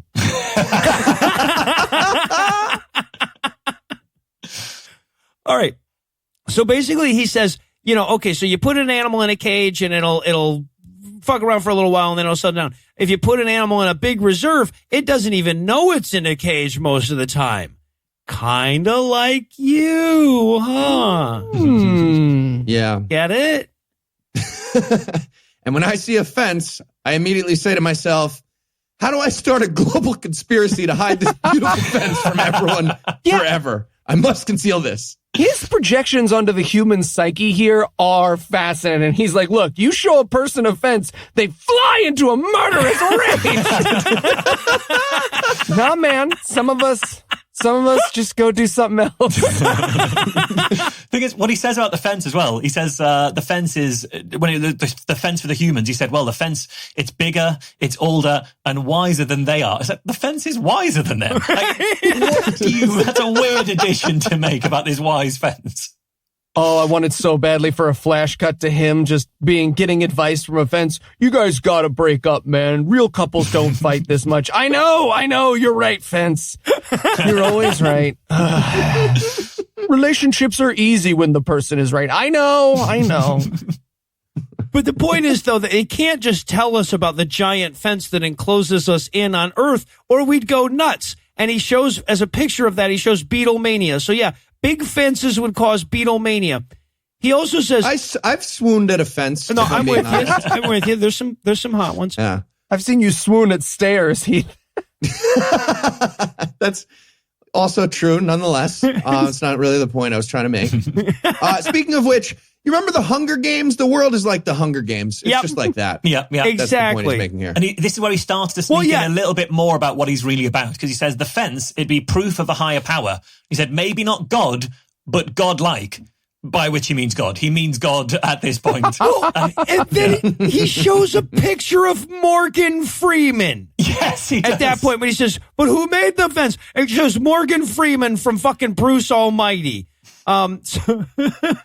Anyway, so he says, how will I explain how this works to you so you'll understand? How about I use a movie about sludge aliens that drive dead people around so they can make Kiefer Sutherland fuck Rufus Sewell for science or whatever. It's like that. Content, yeah. Still confused? Here's a picture of Morgan Freeman being hunted by Liam Neeson 50 years ago. But yeah, he's sorry, though. This is where he brings up, and I hate this because conspiracy theorists always use the movie Dark City in their bullshit, and I love that fucking movie. Stop. Conspiracy theorists, find your own fucking movie. Stop fucking with Dark City. That was a great flick. I can't watch Dark City now without thinking about these goddamn conspiracy theorists. I don't know if he's made The Truman Show worse or better to watch, because I love The Truman Show, and then Jim Carrey became a horrible anti-vaxxer, and now the film's being used to justify flat Earth. I don't know if that's better or worse, or whether they compound things. And now he's fighting Mussolini's granddaughter on Twitter. It's a confusing time to be alive. Also, the world is round in all of those movies, is it not? Yeah. What the fuck point is he making? Well, bear in mind that his previous point, just like 10 minutes ago, was they don't let you show real stuff in films because then you would, you'd know what was real. So anything you see in a film can't be real. Here are some examples in films of what I think the world is really like. Yeah, right. And by the way, like the movies get exponentially worse. We move from The Truman Show to The Village. But what I really love about it, the message that he's sending, he's like, hey, your life is just like Rufus Sewell in Dark City or Jim Carrey in Truman Show. You, person sitting at home watching YouTube in your underwear during your refractory period, are just like the hero in a big movie, huh? Yeah. Also, he fails to point out that every single example he cites is about the first person to figure it out. No, none of those secrets stay secrets in any of those movies. No, that's Right. true. Exactly. Well, as much as I hate to admit how well I know it, the Village does actually. They Oh, that's right. Yeah. So he brings up The Village and he says like they all conspire to keep the kids locked in this kind of box enclosure, and then he raises the hypothetical question of how many kids he could raise in a confined space without anybody asking any questions. And weirdly, Eli has asked that exact same question before. Sorry for talking shop with Andy. I'm sorry. Only get to see him once every couple of years. Hey, Mark, sometimes there's things you wonder about on the inside, man. This was such a weird point, though. He was like, yeah, so you can imagine how rigging the Truman Show for like 7.5 billion people would be tricky. Okay, but please stop doing that, actually, now that I think about it. Now that I Maybe, mention it. could you actually turn off the audio? I feel like I'm making it worse each time I say something. Could just watch my weird graphics. Well, I thought this actually about the weird graphics because it gets later on and he starts really hammering through the graphics pretty quickly. And I thought, I really want to just present this to someone with the sound off and have them narrate it sight unseen and just to see what point they think this is all making just with these random graphics. Oh, wow. Really, it'd be a great experiment. That would be fun. Just choose one of these videos at random. Yeah. All right. And also, by the way, he makes a point here. I know it's kind of unrelated to the movie thing, that the larger thing that he's talking about, but I love this so goddamn much. He's talking about how the world is set up like the Truman Show or like the Village to discourage us from figuring out where the edges are. And he points out, like, think about it. If you've traveled further south, it gets cold and there's icebergs. And why would the water be all salty to begin with if we were supposed to sail that way? Yeah. Yes, indeed. Why would the water be salty if they wanted you to sail south? So ironically, right, a friend of mine works for an Antarctica charity, and I asked her the question about that. She said, well, the thing, I said, have you heard this point? It's ridiculous. And she said, well, the thing is, the closer you get to Antarctica, the less salty the water gets because the ice is melting and diluting it. So the water around that's a Antarctica great is point, less yeah. salty. Well, I just love that there was someone at the giant alien god dome creation company. Like everyone was like, liquid magma under the earth, a giant impenetrable wall miles above the sky. And he was like, salty Salt. water. I just love that we're over an hour in and we're still constructing the one might theoretically be able to make a plausible fiction about this concept argument, right? Yeah. We're still giving that the hard sell here. Yeah. Well, I think the fiction is called Pac-Man because he's like, yeah, well, what if you set up the world like people, you could just end up back where they started too. There's a lot of ways. Shit, did I start describing a globe again? I keep doing that. I think I described a globe again. I'm going to blow your mind here, but I know a flat earther who believes the world does work like Pac-Man. So yeah. So if you yeah, totally. So if you And it's not just because he's seen you eat. So his point was if you circumnavigate the North Pole and the South Pole, it takes roughly the same amount of time, which wouldn't work in the AE model where the South Pole is the Arctic Circle, which is the circumference of the circle. It would take fucking ages compared to the middle. And that if you circumnavigate at the equator, that's the longest way to get around the world. Whereas in that disk version, the equator would be kind of halfway between the center of the circle and the circumference, so it wouldn't be the longest way. So the only way you can make that work in his model is to have the Earth as a diamond shape with the North Pole I at was the about top, to say, south at the bottom, equator across the middle. And then you have the problem of falling off the edges. Unless you don't believe they're edges, you place four-dimensional time-space warps along either edge. So you go off to the left and come on time-space the right. walks? Okay. 4-dimensional, yeah. Got it. Actually, when you get to the edge, you have to you have to, if there's a disc there, it'll take you back to the top of the diamond, right? And then coiling will keep going. You'll just jump off the edge thinking you're still there. He never Does he figures think it out. that there are pellets on the Earth that you can use to goddamn But what I eat other love people? about his model, just picture that diamond Earth in your mind, and picture the sort of the top left and the top right lines kind of connecting through this four-dimensional time-space warp. And now, for a second, instead of having that time-space warp, bend that diamond Earth backwards until those sides touch at the top and the bottom. Yes, and you get to kind of an 8-bit globe. And if you just take more measurements, you get to more and more high resolution till you end up with a sphere. So like, you're so close, mate. That's perfect. And then you end up getting thrown into, the New Jersey Turnpike, and you're being John Malkovich's mind. It's great. Yeah. Well, okay, but so here's my issue with all of this, because their argument ultimately is that God made this and he's trying to trick us into thinking that the Earth is round, right? By, making it hotter as you go lower and colder as you go towards the edge and everything. And like, wouldn't it have occurred to God at a certain point to just make it round? Yeah, exactly. It's like if you have like they say that the bigger the dome, the less you need to manage it because it'll be too big to leave. And you know what else is really hard to leave? A spherical planet with a high gravity, with a decent gravity. It took us fucking ages to leave it. You know what also is hard to leave? The Pac-Man board. Yeah. You can't do it. It all Cannot works. do it.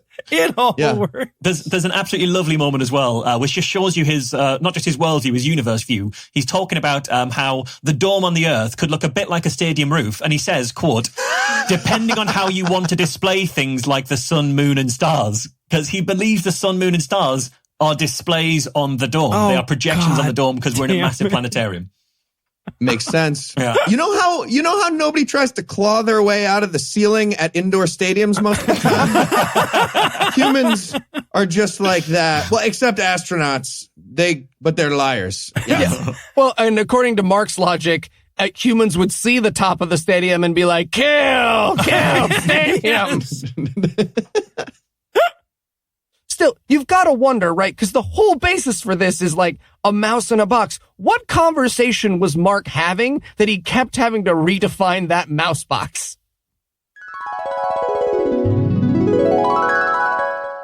Okay, so imagine you put a mouse in a glass cage. It would die. No, it has air holes. But it would escape then through the holes. The air holes, wait, it's a glass, but they're too small for it to crawl through. Well, but mice can dig, though. It's a dig-proof, extra tall, breathable glass cage with a mouse in it. You got it? No. I hate you.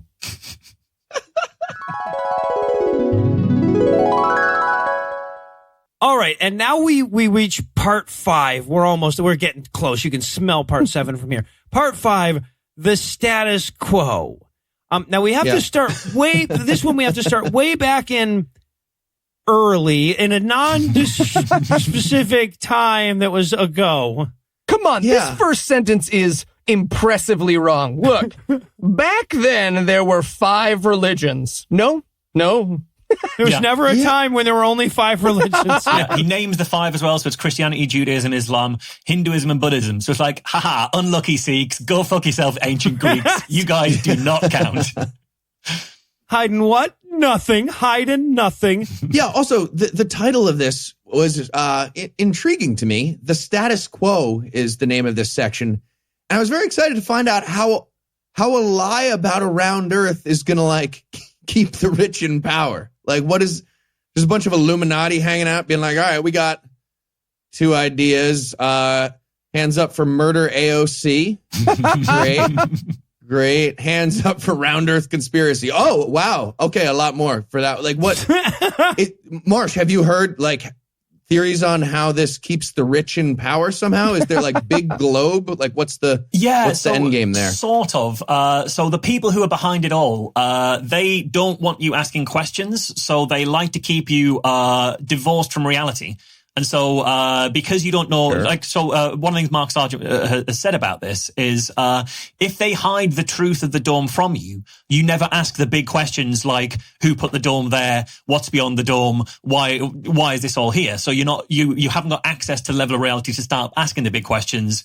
But I did ask him, what do they have to gain from it? And he said, well, the thing is, if they accept that the dome is there, they'll have to throw out so much of science that it's just going to be chaos and people like NASA's got a budget and all these other people have got a budget. And we kind of come to that in a bit as well. So, yeah.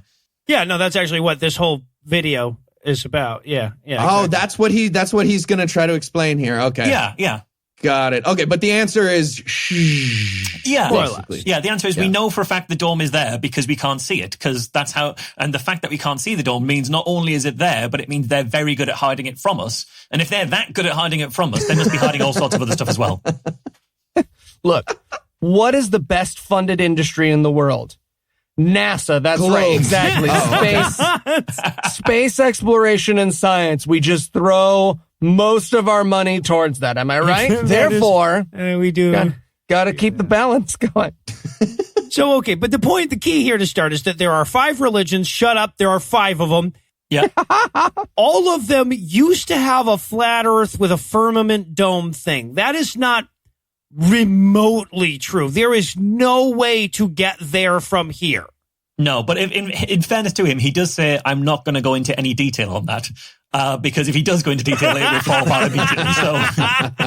And he was right about that. He didn't. He nailed that one. He should have put a Post-it on his computer or something to not ever do that while he was writing up this narration. All right, but then Copernicus came along and fucked it up for everybody. And I love the way, this is how he tells the story. Then Copernicus came along and said maybe the earth was round and spinning around the sun. So all the religions went along with him. Just, Yeah, he does say like 5 years ago, there was Copernicus and he probably had a little help. Cut to an image of Morgan Freeman as God. Okay, I see what you're saying here, Mark. Someone had their deist hand on the till, on the scales at this point. Yes. But so all the religions followed Copernicus. They were very polite about it.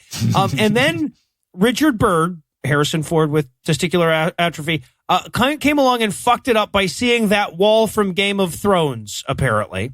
Yeah. Right.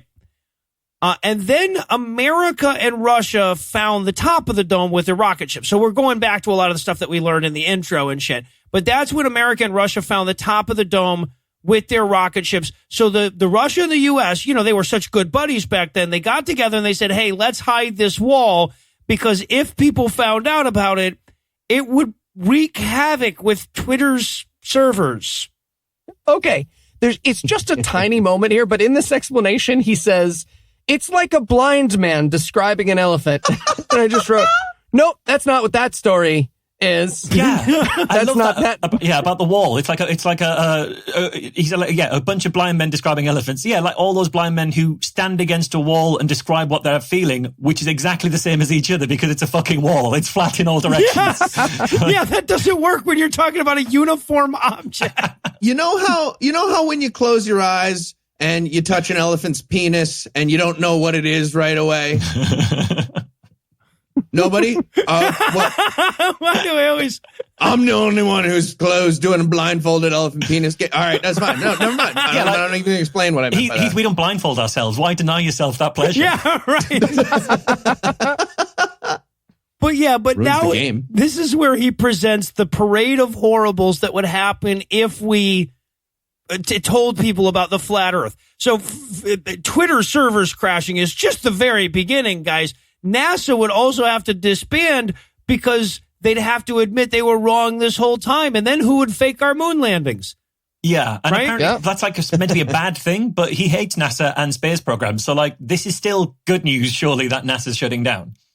Right. Well, it even says that in the video. He's like, and a lot of you are probably going, who gives a shit? Well, I'm not done is why. Yeah, he's saying you'd probably all be happy that the liars at NASA were fired. Just like you're happy about this photo of 2 children in a dog cage that I'm showing you. What the fuck was happening there? I'm not exaggerating. That's what we're watching when he says that. Because children in a cage. Because he had said the word discipline right before that. Yeah, he accidentally switched on the webcam at that point. He's like, oh shit, and went back to the pictures. Right. And follow me. Is this his actual argument? I know you wouldn't care that NASA would lose their jobs, but do you know the Ark of the Covenant and the Ring of Power? Okay. Sorry. No. Did I just say something nonsensical? Well, okay, but no, he continues this parade of horribles. He says, like, also, you know, we would lose big space. That would totally fuck the economy. Astronomers would be super embarrassed. There's like 37 people out of a job right there. Universities would have like empty lecture halls. I mean, just in the astronomy building until they reassigned it as a room to any other. I mean, honestly, they probably dedicated to domology at that point. But you know, it's just. I also love a how lot like, of upkeep on those buildings. Like in Mark Sargent's worldview, like NASA is the linchpin that holds the entire global economy together. Like without NASA, all of the international economy just collapses immediately. Yes. Those globe manufacturer stocks crash. The telescope industry crashes. We're done. Well, but here's the thing. Once we got done, you know, I don't know, ripping the flesh from the bones of all the NASA employees, then we would turn our fury on the government and bring the whole fucking thing down. I wrote in my notes, I feel like we missed some steps here, Mark. We also missed the fact that not only are, you know, those buildings going to be repurposed, but famous scientists are going to have to look for other jobs. And those famous scientists that needed the jobs will be Stephen Hawking and Carl Sagan. Now, the two dead ones. Hawking couldn't come up with a single living scientist. Yeah, like Hawking did die after this came out, but Sagan's been dead for decades. I don't think he needs to upskill at this point. He's probably checked out the job market. The fuck is Galileo and Copernicus going to do? I don't know. And this is where the Ark of the Covenant, the Holy Grail, and the Ring of Power become relevant. That's where that's a quote. I'm not just making fun of the movie. I am making fun of it, but I'm doing it by quoting it. He says, and I quote, and this is where the Ark of the Covenant, the Holy Grail, and the Ring of Power become relevant. And I'm like, okay, go on. But then he immediately says, I realized as I heard myself say that, I said Ring of Power at the end. That was dumb. That was just fake scene. Does anyone believe in the Ring of Power? No. Okay, I was just checking. Hey, do people think the Ark of Covenants is real? Mm-hmm. Like and the Holy Grail, yeah. Yeah, I suspect these people. Yeah. Well, to be fair, the Ark of the Covenant was at least real. Like that was a real thing, and it probably still exists fragmentarily somewhere. You know, boxes. Remember we talked about boxes you can earlier? Put mice in them. You know, we put mice in. Imagine but God and a box of you mice. put God in a small ornamented box. He's gonna look for the edges, but then he'll settle down. The point that they're making here as well. The point is that if we admit the world is flat, religious people might try and use it to say they were right, which is pretty fucking rich, given that the majority of flat earth proponents are religious people trying to use this to prove the Bible's true. The entire history really of flat earth is a way of proving biblical literalism. It's like you're just pointing to what you're actually doing here. Yeah, right. People would be all like me about it. Yeah. Yeah. You know how the big five religions always team up for stuff? Yeah, okay. That would happen again. No, that's maybe the bullshittiest line in this whole thing. He's like, and then all the religions would unite together. And I'm like, nope. Okay, more likely to believe the flat earth shit, man. Just stick with that. I just want to know which religion is going to end up with all the power.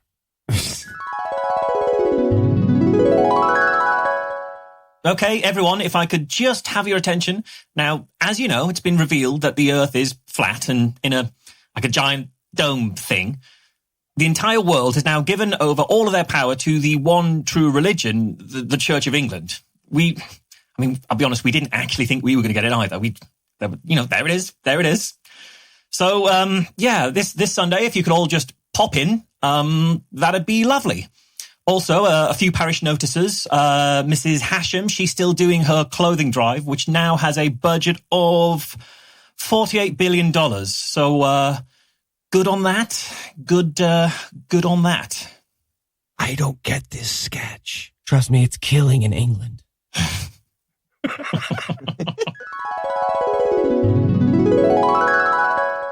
It could be worse. It could have been a worse one. I got cake. So not only would religion become more powerful, he's also saying like, well, science would be weaker after losing astronomy and astrophysics, they'd be weaker by 2 entire sciences. Yeah. So, I mean, they'd still have the other big 3 sciences, you know. You'd still have regular physics and minerals and vegetables. So, Yeah. But they'd be losing 5-3 we'd at still this turn point. into religion zombies. Yeah. All right, but yeah, that's the problem. Religion would get too much power, so they have to lie about it. Now we get to part 6, titled Depth Perception. And this time we're going to talk about just how thick that Earth coin would have to be. Now, I know it's a small thing considering how much dumb shit he's done in this movie so far, but he refers to the thickness of the Earth as its height. Yeah, he does.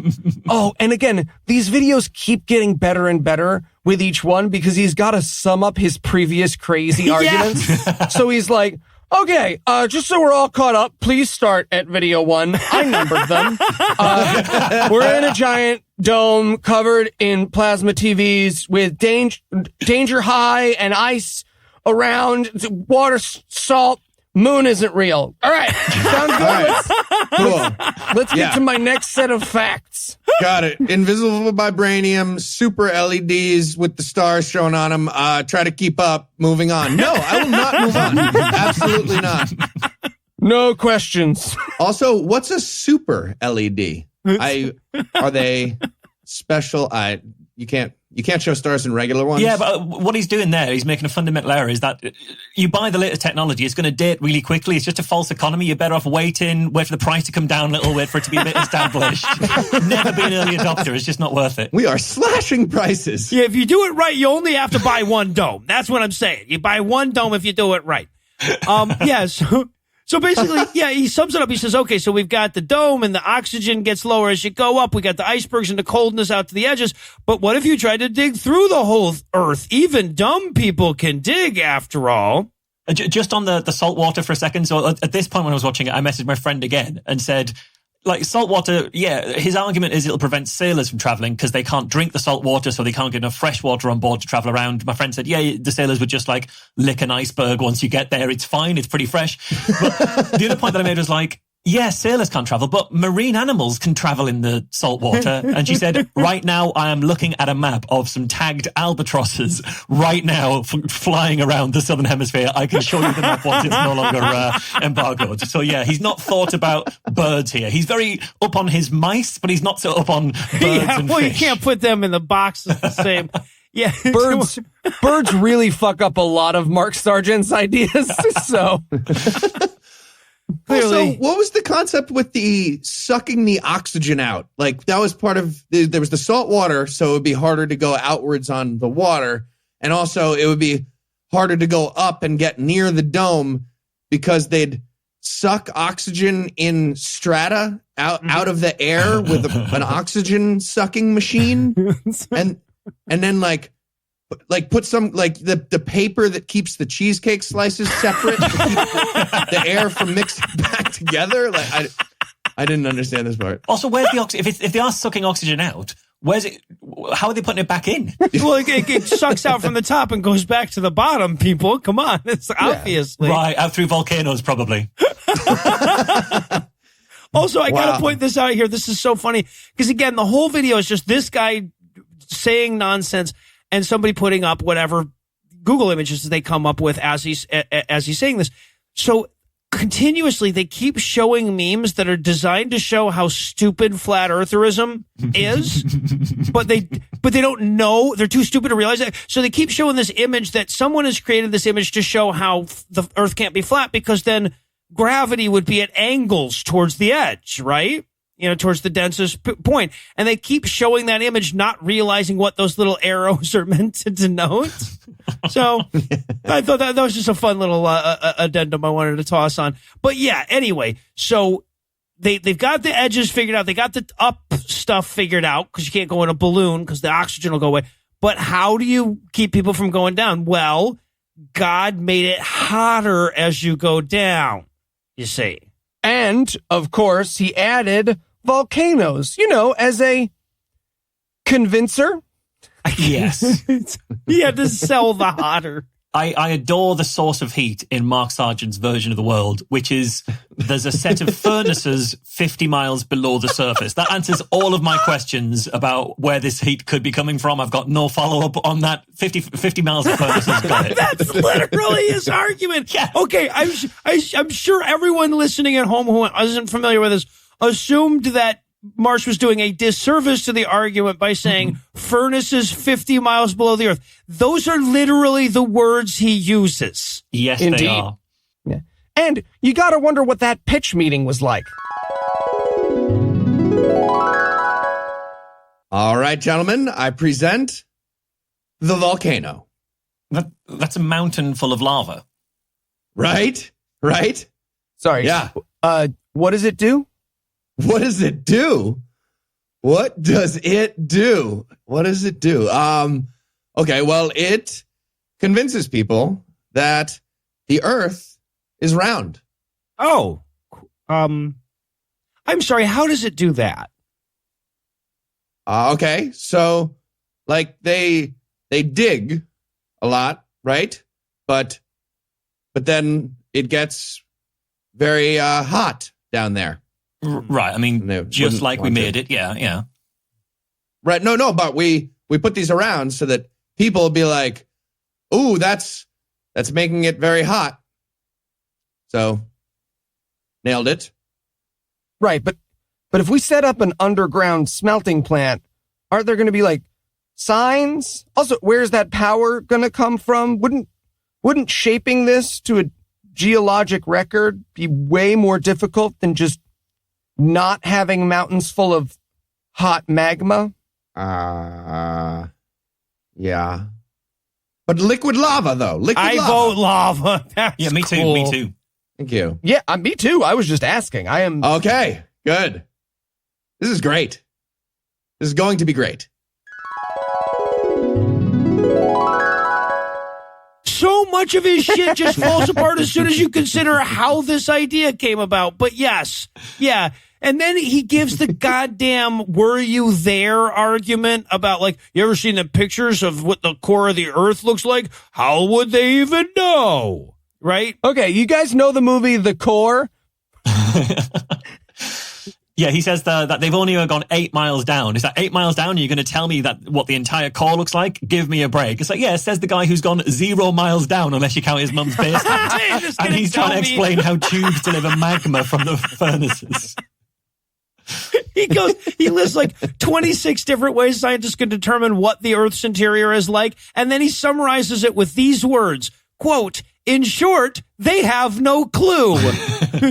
What? Yeah. Yep. If you haven't personally Jules Verned it. Yeah.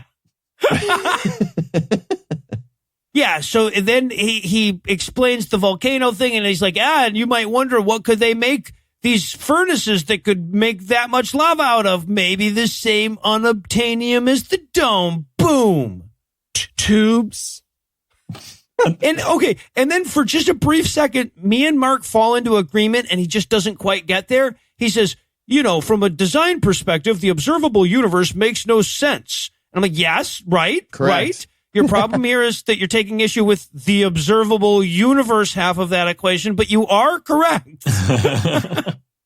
There's a lovely line when he's talking about how the magma all gets to the surface of volcanoes. He says, you take all this molten rock, you locate a few random access points on the surface, and the rest comes naturally. And it's like, oh, just, can you see my hand? It's doing like a wavy thing, but don't pay too much attention to that. It'll figure itself out. Load of molten rock, poke some holes in the surface, job done. And then there's retire. a little... Right. Underground tubes filled with liquid magma, etc., etc., etc. I don't want to bore you with all the details there. No questions. All right, and then we got as far as I was willing to go. I'll admit, I was the one who did it. I was the one who called everybody up and was like, how about we just do 7? But this is it. This is part 7, the long haul. So now we're really going to dive into detail about airplanes and how they also fuck up his thing, right? This is where we talk about the southern hemisphere and how hard it is to fly there. Sorry, the outside part. Oh, is what right. you need to No, say I'm now. sorry. The outside hemisphere. And look, there are a lot of flat earth proofs that are entirely destroyed by someone would probably have mentioned that, but none more so than the seventh clue, which is just like everyone who has ever flown a plane hasn't been like, okay, guys, this is crazy. I'm going to Perth, right? 20 minutes in, I'm there. Yeah, but he's going to prove how flat the Earth is with Travelocity. And the way he's going to do this is by picking locations in like, whatever, Cape Town and somewhere in South America and saying, hey, look, you can't fly directly from one to the other. Everything goes through the hemisphere with 92% of the airline travel in it. Right? Like the reality of it is, yes, there are we already mentioned a couple of them. There are a limited few places, like you can go, what did you say, Johannesburg to Perth in one go? Yes, yeah. Right. So there's a couple of those things that like, yeah, there's enough people traveling between one and the other to make it commercially viable. But no, yeah, that's how, look, I flew from Jacksonville, Florida to Louisville, Kentucky through Boston once. That would only make sense if the East Coast was a tube. What the fuck are you talking about? Big Layover is running the show, pulling strings behind the scenes. Oh, shit. What if this entire conspiracy is run by the people who own bars in airports? Yes! Because it's like, you've got the layovers to keep people there. Duty free. It's big duty free. Yeah, Jerry Seinfeld figured it out a long time ago. It was all about the tuna sandwich. It's all there to sell you the tuna sandwich. But I love that there's counterexamples. Like you just mentioned one, Marsh, right? There's Perth to Johannesburg. You can go. Yeah. And Mark Sargent admits it too. He's like, okay, well, I mean, you might find the occasional nonstop flight between the places I'm describing. The Earth is flat most of the time. Yes. Well, and also he keeps using these really out of the way places, right? He's like, also, if you want to fly directly into Oingo Boingo, Australia from, the plains of Patagonia, you're not going to find shit. Yeah. If you can't fly directly from like my mate's house to my other friend's house without stopping. I tried to fly from Rio de Janeiro back to Rio de Janeiro. Not a single nonstop flight in a big spirally circle thing. It was the longest distance. It was the greatest distance between 2 points was the problem. Greater. No, it wouldn't do it. Suspect. And I love to, just to give you an idea of what a brilliant guy we're dealing with. At one point he says, we're going to look at a bunch of cities around Australia because I'm unfamiliar with the term Oceania, despite referencing 1984 repeatedly in these videos. That's the guy that I am. Then we're going to also look at some cities in South America. No. Smaller ones. No. Smaller. Really small. With a mailbox? Are you kidding me? I can't fly from the Incan Empire to Australia. What the fuck? There's a point here that I noticed that had been coming up a couple of times, right? He keeps showing, and he shows at the start of this video, or in the middle of this video as well, the Flat Earth Society logo. And I kind of have to do a little digression here to point this out. In that, in Behind the Curve, the video on the documentary on Netflix about Mark Sargent, he also says he's part of the Flat Earth Society. But no flat earther that I've talked to believes that the Flat Earth Society is real anymore. They believe that they're all paid shills, paid by the government in order to spread misinformation. So every flat earther I've ever met since about 2015 says the Flat Earth Society is a bogus operation run by the government to throw you off the scent. And this keeps happening. People who become big in flat earth, after a while get ejected from the community, not just in the sense that we don't like them anymore, but they were never part of this community. They were always liars. And I asked someone about this, asked why this happens. Why, some of the early leaders are no longer considered part of the movement. I asked a chap who came to my talk the other day, and he said, well, the thing is, you start off in flat earth, you get a lot of attention because you're making a lot of good points, and because you got so much attention, the government / Illuminati / lizards spot you and then bribe you so you could be on their side, and that's why the people who are really big, after a while, become no longer part of the movement. So yeah, but I'm still citing their early work when they were presumably genuine. Right. So that doesn't work. If you genuinely think they were never part of the movement, that doesn't gel with them being spotted after the fact. I just love this downward spiral they're in, that when they realize they themselves are wrong, they have to assume that they themselves are in on it. Yeah. Right? Like, what a terrifying circle you've created here. And this is the problem with a worldview and a community that's based around a central ideology that's got no foundational basis in reality, is you've got nothing to anchor it to. So anybody who's a prophet and speaker of the truth one day can just be eaten up and spat at as a shill the next day, because there's no way of verifying what they're saying, because there's no verifying it. Right. So, but at the very least, now I will give him at least this much credit. At the very least, Mark points out at this point, he's like, okay, so you're probably wondering why pilots don't tell us about this. Well, pilots are fucking stupid. Right? Like, that's his argument. He's like, do you think fucking pilots could handle this kind of truth? Come on. They're just following the ways. You get inside a cockpit, it's just ways with one button, start, and hit it. I'm not even looking out the front of the plane, let me tell you. He goes, pilots use GPS, which was made by the government. The same guys that closed off Antarctica. Dude, we're flying into a big metal dome. No, it says on the thing to go straight. I'm following the map. All pilots are Michael Scott driving into a lake. Oh, you got to wonder what a flight in Mark Sargent's world feels like. Did you hear how rude she was? I didn't say I was going to punch her baby. I said her baby is looking to be punched. That's totally different. Totally different. Jesus. No, absolutely. Oh, we get little TVs. Yes, we get little TVs. Good evening, ladies and gentlemen. This is your pilot speaking. Thanks for joining us on this trip from Sydney to Rio de Janeiro. We're looking at a brisk 49 stop, 238-hour flight. Just be cool about it. No reason. That's how many. I mean, my point is, not everyone looking to get punched gets punched. I'm just saying.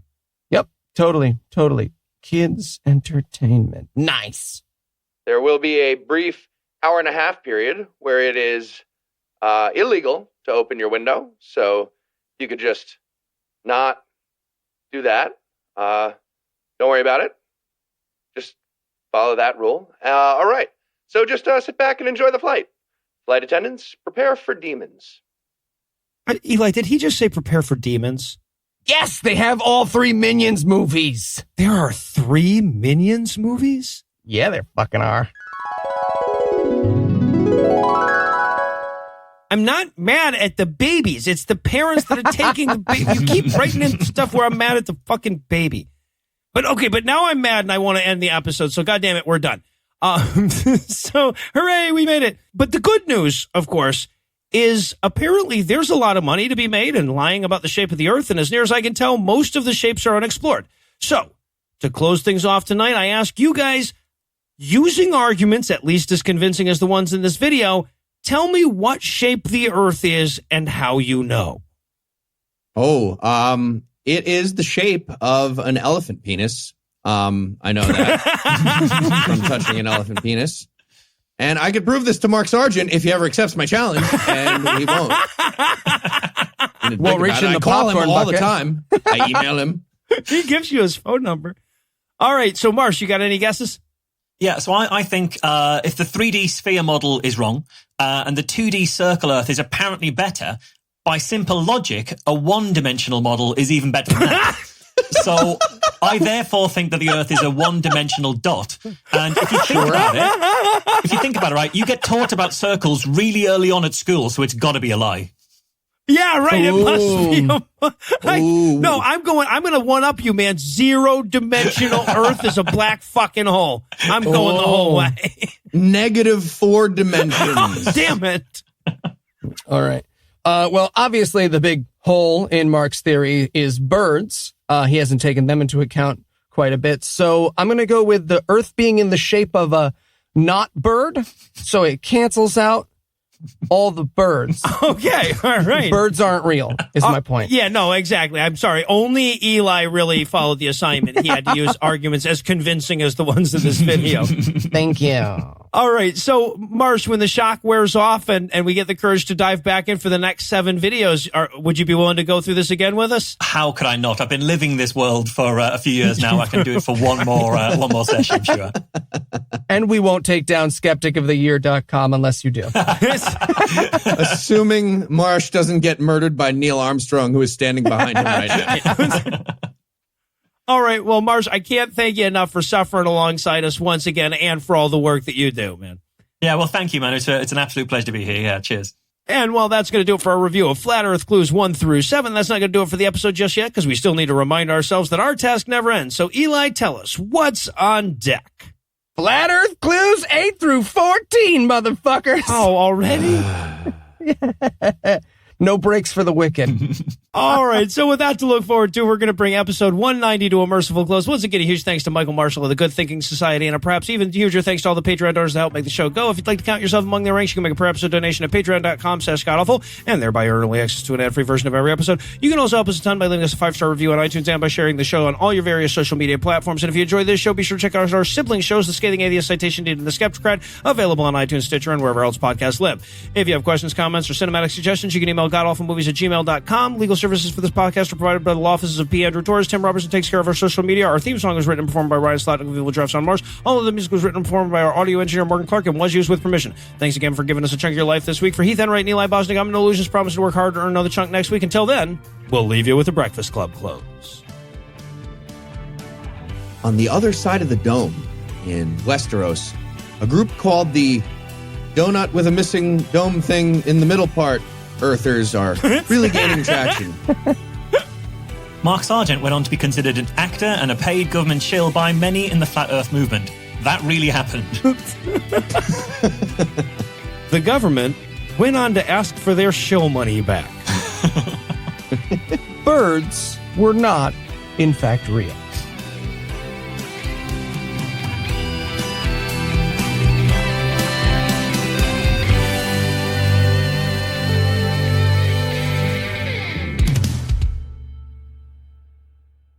All right. Now that Heath has his morning whiskey, we're ready to go. It's a pint of hot milk. A pint of hot milk. Nobody drinks milk. Nobody drinks Yes. pints. The Apparently. listeners are united. Thank you. Marsh seemed to be reacting to my unit. Yeah, well, it's the unit and the temperature. So I would drink a pint of milk.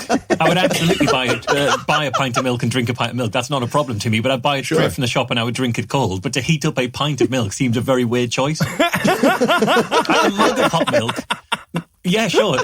A mug of hot milk is a classic kind of, usually a nighttime drink, but it's fine. You do you. But a pint of hot milk That's a little much. Oh, he's not going to like your recipe for a boiling gallon of milk. Yeah, right. That's exactly what All you think right, it is. you Yeah. tell me how you abort them. I just... You know what? You just lost yourself a simmering orange juice tip. All right, here we go. You could use a variety of other animals for this example, too. Here are some other animals. Sorry, it's confusing with the mouse. Let me explain again. Imagine you put deer? a candy bar into a glass. Fuck, damn it, this screws it. Shit. Doodly do 5. Yeah, of course, there are 3 Minions movies. He gets it. All right. Who's arguing about that? So we're scrolling past Get the fuck off my plane. Doodly Doos 8 through 11 or whatever it was. I love this skit so much, too. From Manchester, so sort of, was the line that really got me this morning. Yeah, can I change that to Newcastle, or will people in America not know Newcastle? It's just I'm from You can Newcastle. change it to where you are from. Yeah. Yes, you can. Okay.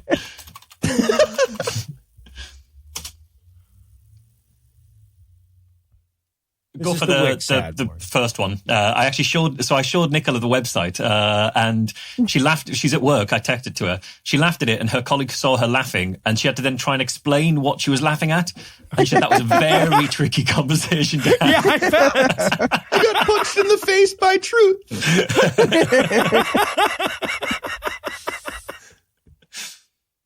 So the thing is, Noah, that ball point that you made as a joke isn't actually that far away from one of the most common flat Earth arguments.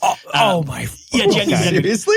Yeah. But it's not a ball they use. It's water. So one of their arguments is you can't get water to stick to a non-flat surface. So if the Earth is a sphere, water would just drip off it. And a guy at the Flat Earth Convention I attended in Birmingham. Wait. Oh no! I see. Wait. I don't know. I think water just might be accelerating outward at all times. It's legitimately their argument. So there's a couple of arguments around water. They always say water always finds its level. It always goes flat. So it can't like bend around a curve. It can't bend due to gravity. It can't. Right. It would just be. Yeah.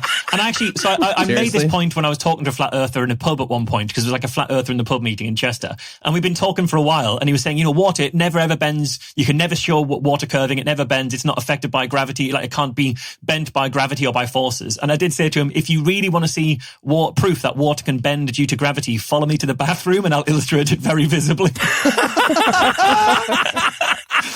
Or look at this bent water molecule. It's literally a bent molecule of hydrogen and oxygen. Idiot. There was a guy at the Flat Earth Convention who said he could prove that he was on camera for like Lad Bible or someone, other kind of online sort of semi-news thing. And he said he'd prove the world is flat by using a glass of water. And he poured the glass of water over his head legitimately and said, you see, the water just runs off my head. It would just run off the earth. It would run off the ball. Wait, Marsh steps into frame. Where would it run to? I'm What trying about to picture acid? the image they have that the water would just be in perpetual motion forever. It would get to the other side and then fall back towards us. It's just dropping. We don't know what's below the earth. None of us have ever been to the edge and paid over or anything like that. So who knows what's below? But water would just run off. Apparently, yeah. So that's a beautiful one. And I also, in my talk, I demonstrate. They say you can't get water to bend around a sphere, bend around a circle. It's just impossible. And I demonstrate it by using one of their favorite tools, which is a spirit level. They love using spirit levels to prove that things are flat, they're not moving, that they're not, that we're not going around a ball because a spirit level shows that it's directly flat. I'm sorry. Wait, what is a spirit level? Like a level, a meter. So you measure. It's like a tool that allows you to tell that something's flat. Oh, a bubble level. Yeah, a bubble level. Right, Exactly. gotcha. Yeah, bubble in the middle in a thing. Mm-hmm. So you can use that. We should explain. that tool. All British people think that bubbles are ghosts. No, it's all tools in Britain are filled exclusively with alcohol, with high grain alcohol. So that's why we call it a spirit level. It's neat vodka in there. It's the only way we can get through. But yeah, you can demonstrate the world's flat. You can demonstrate that water will curve around a sphere under the right kind of pressures using a spirit level or a bubble meter, a bubble level. If you just look really carefully at the bubble in the bubble level, because it's very clearly a bubble of air with liquid curved around it because of the pressures. That's true. Yeah. So like we have a disc, not a globe, and there's just like bunch of water under the bottom being like, shut up. To be fair, that's amazing, which means that at some point in Marsh's life, someone's been like explaining something to him and he's been like, the thing in your hand? Look at it. Yeah. The bubble is round. And I guarantee you someone has hidden a spirit level while making hard eye contact with Marsh, just being like, nope. Come on, it's behind your back. Don't turn around. Don't keep turning. Where'd you put it? It's amazing. The preceding podcast was a production of Puzzle and a Thunderstorm LLC, copyright 2019, all rights reserved.